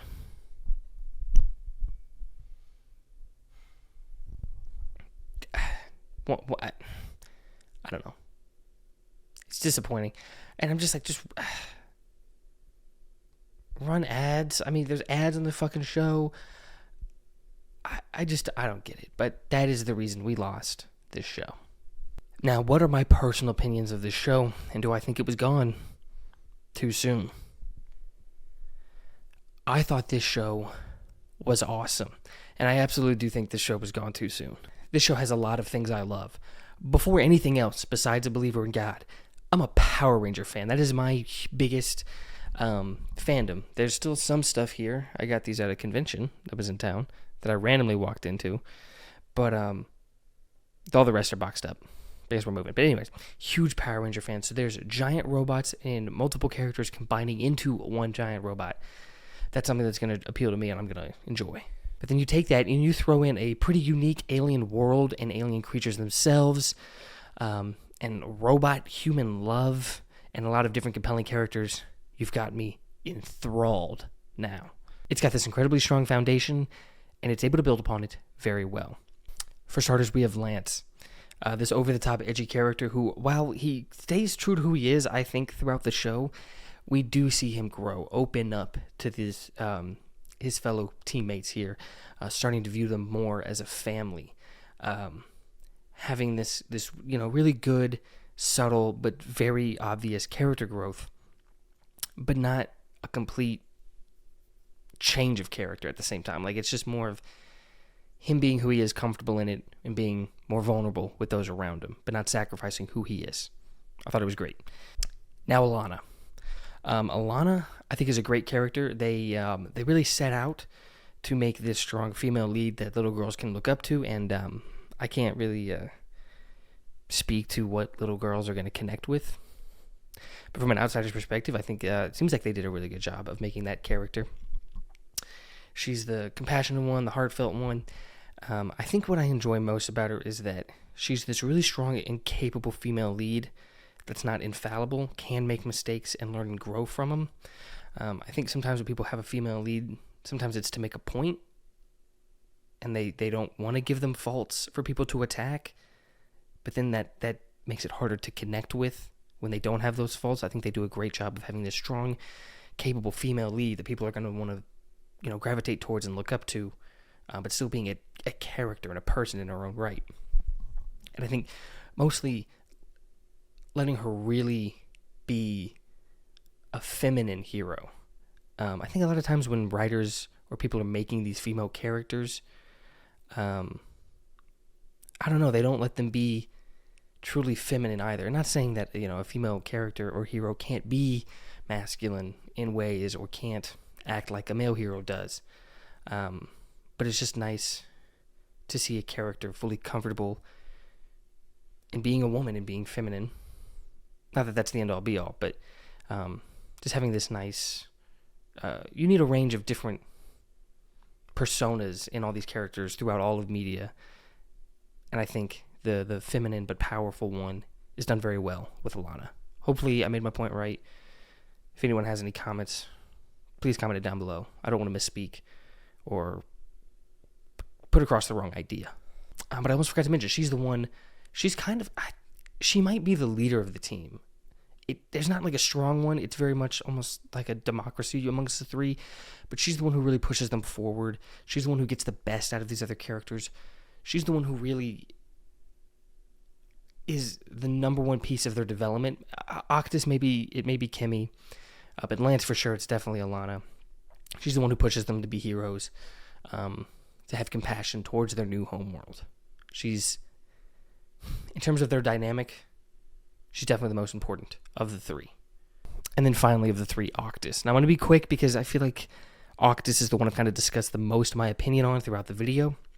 So to quickly recap, I just think he's a very unique robot that I really liked how they had done it and would have loved to see how they continued it. But spoilers, we're not going to. He's a robot that can feel. Again, knows he's not a robot, or no, he thinks he's not a robot, but knows he's not human, puts them in this very unique middle ground. And how they would have done his relationship with Kimmy moving forward, I would have loved to have seen. But alas, we won't. And then there's a bunch of fun side characters that we see throughout the show that we kind of get attached to, not overly, not strongly, but it is always fun to see them. So, simply, yes, this show has gone too soon. Now, do I think it should come back? Freaks and Geeks, I said no. But for this one, I think so. Even with the insane time gap between seasons, I still would love to see this world, these characters, this story revisited. And I know I'm not alone in this, as the creator of the show himself, as recently as 2023, which is 2 years ago now, but is still like 12 years after the show, he was saying he wants it to come back, still wants it to come back, still has hopes for it. And from the sounds of it, I think even some of the cast agrees as well. Would I be open to return of the show? Yes, of course. I'd love, love, love to return to that show. I would definitely come back to the show if it was rebooted, in any shape or form, if I was invited. Once again, the powers that be have to invite me, and I'd be more than happy to join it, so... If the show came back, would I want to be a part of it? Oh, yeah. Sure. I like working. Yeah, and I like working with Gendy, too. As I said, he's a lot of fun. He's a very creative guy, and he's got a great sense of humor, and hey, he's got good taste. He liked my work. What can I say? Now, what would have happened if the show had continued? Now, I was able to go further in depth in the first video in this series when I talked about Freaks and Geeks. There was a lot of information about what would have happened after, but this show does not have as much information about what plans for season 2 and moving forward would have been. I think the biggest reason is because it sounds like the creator still wants to make it, so he's not going to spoil it. So there's just less information. And apparently they had written 10 episodes, 10 more episodes of the show after this season 1, so there is some stuff out there somewhere in the world. I don't think it's online about what those episodes would have been. They did have already plans going about what would have happened. And I think the cast themselves have some ideas about what would have happened. What do you think happened to Lana after the show? Well, I guess in a perfect world, if I could dream of her life after there, maybe finding true love, getting more powerful, the three of them together just being like an unstoppable force and fighting all kinds of evil. I think that would be kind of cool.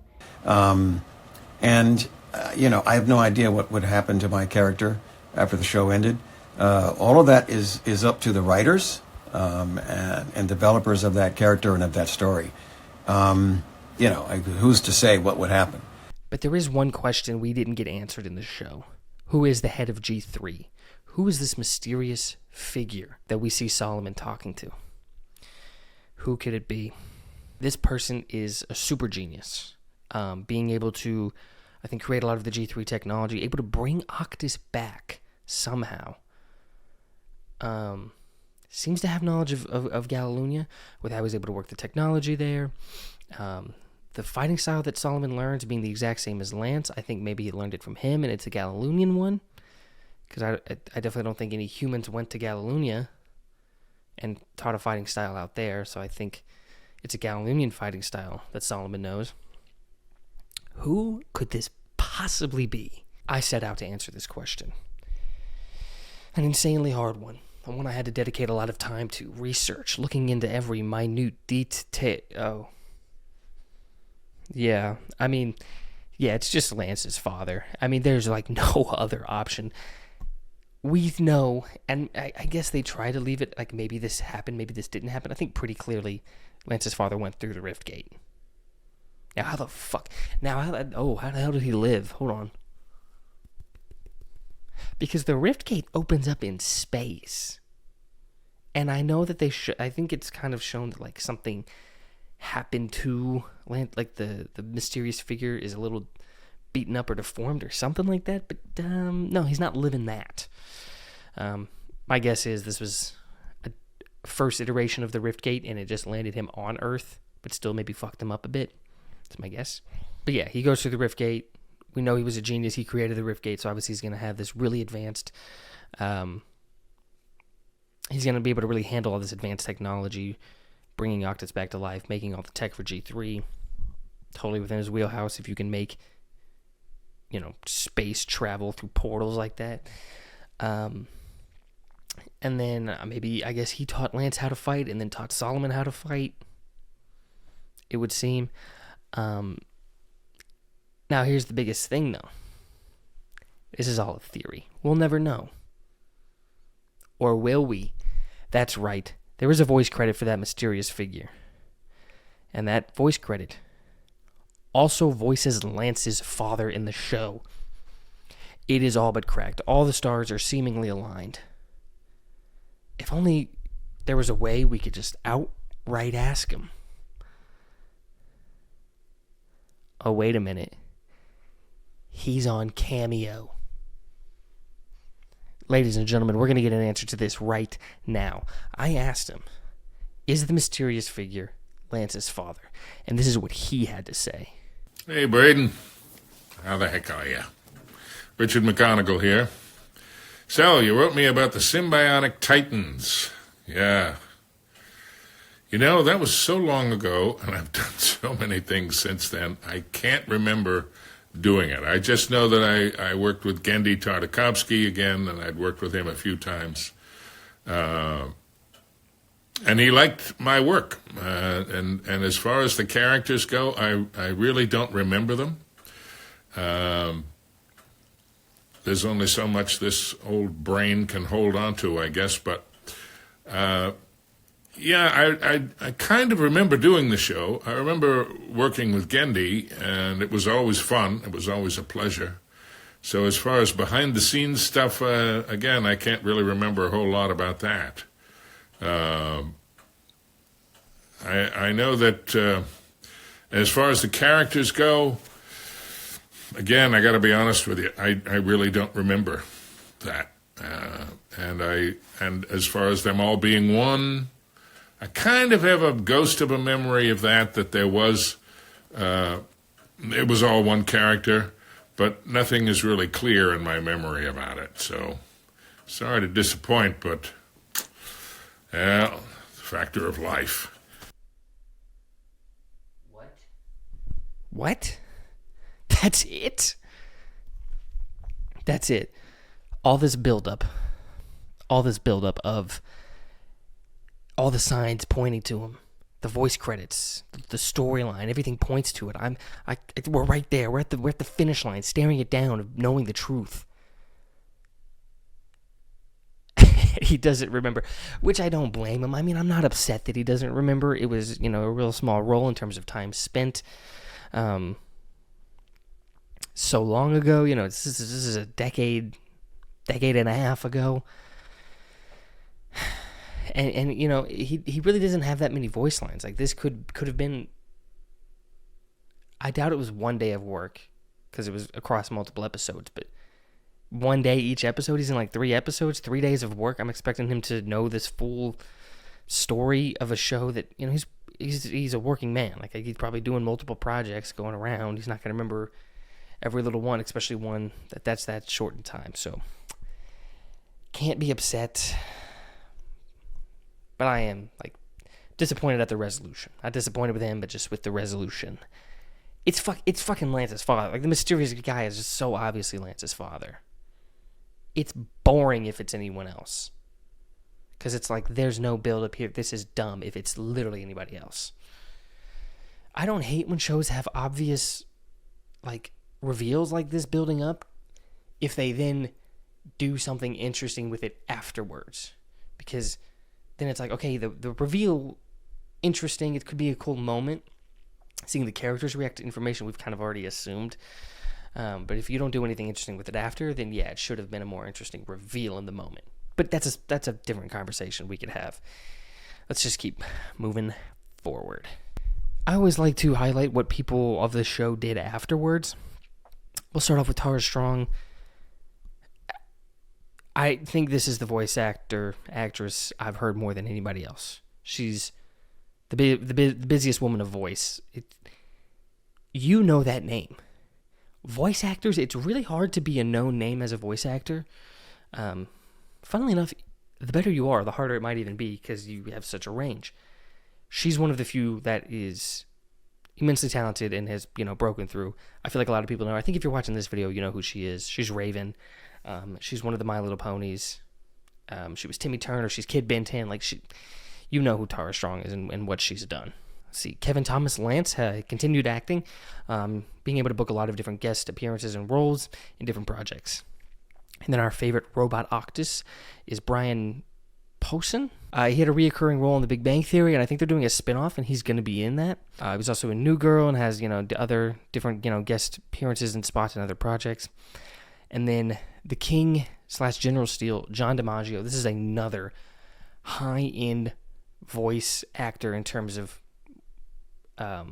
just quantity of projects. Like you've heard fucking John DiMaggio. Let me just read off some stuff for you. He was Lobo. He was a lot of Bens, like bigger, manly, or brutish aliens.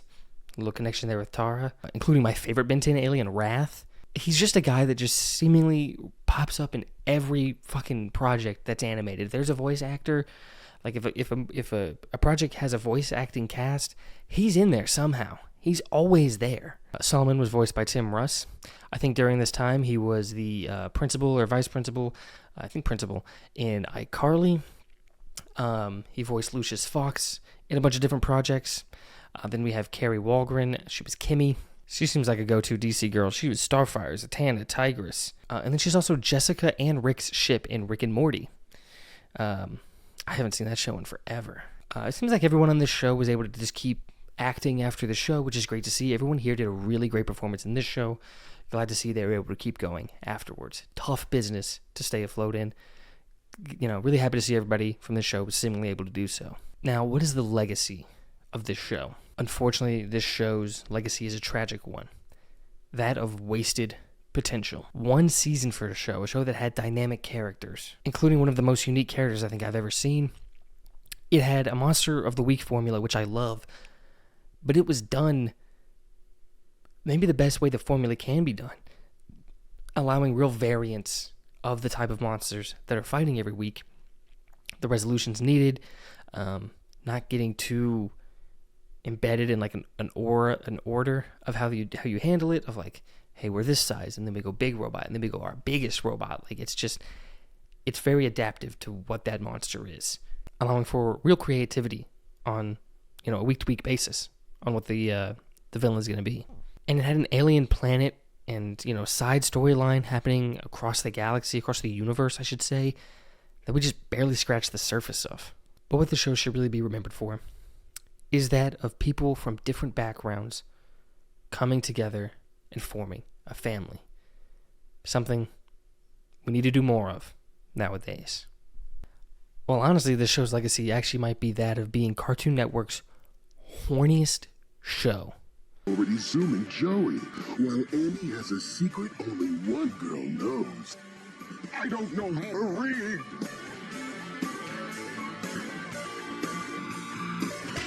That's coming up tonight on the WC. This proves is that I need to put a locking system on that door. This would be a terrific place for the couch. Maybe.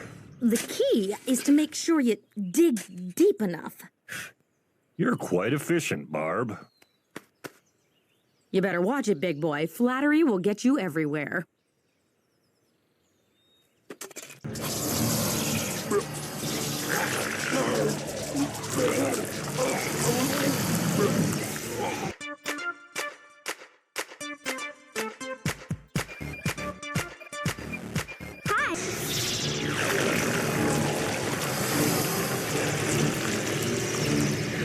Now, if you'll excuse me, I'm gonna go try and save this school. Me too. Wait. Come back here.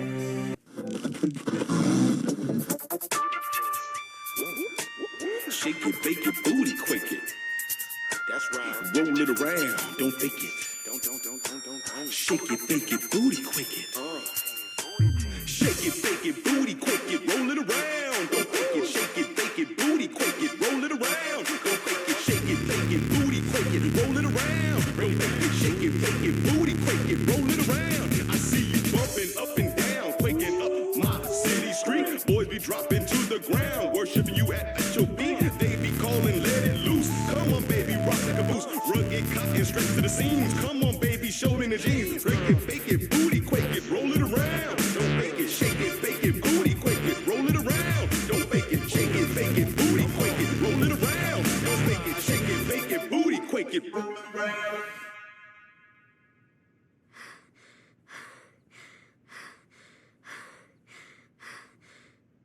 Actually, I wanted to ask you to the homecoming dance.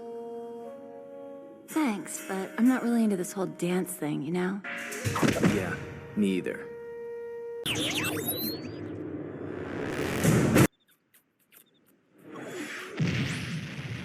Oh my. just rocked my world. Although I will say most of those clips were from the beginning of the show, the earlier episodes. I fully believe they got a studio note telling them to tone that shit down. But that is now finally it for Sym-Bionic Titan, the show that was gone too soon. But what show would you want to see me do next? What one-season show do you want to see me do next?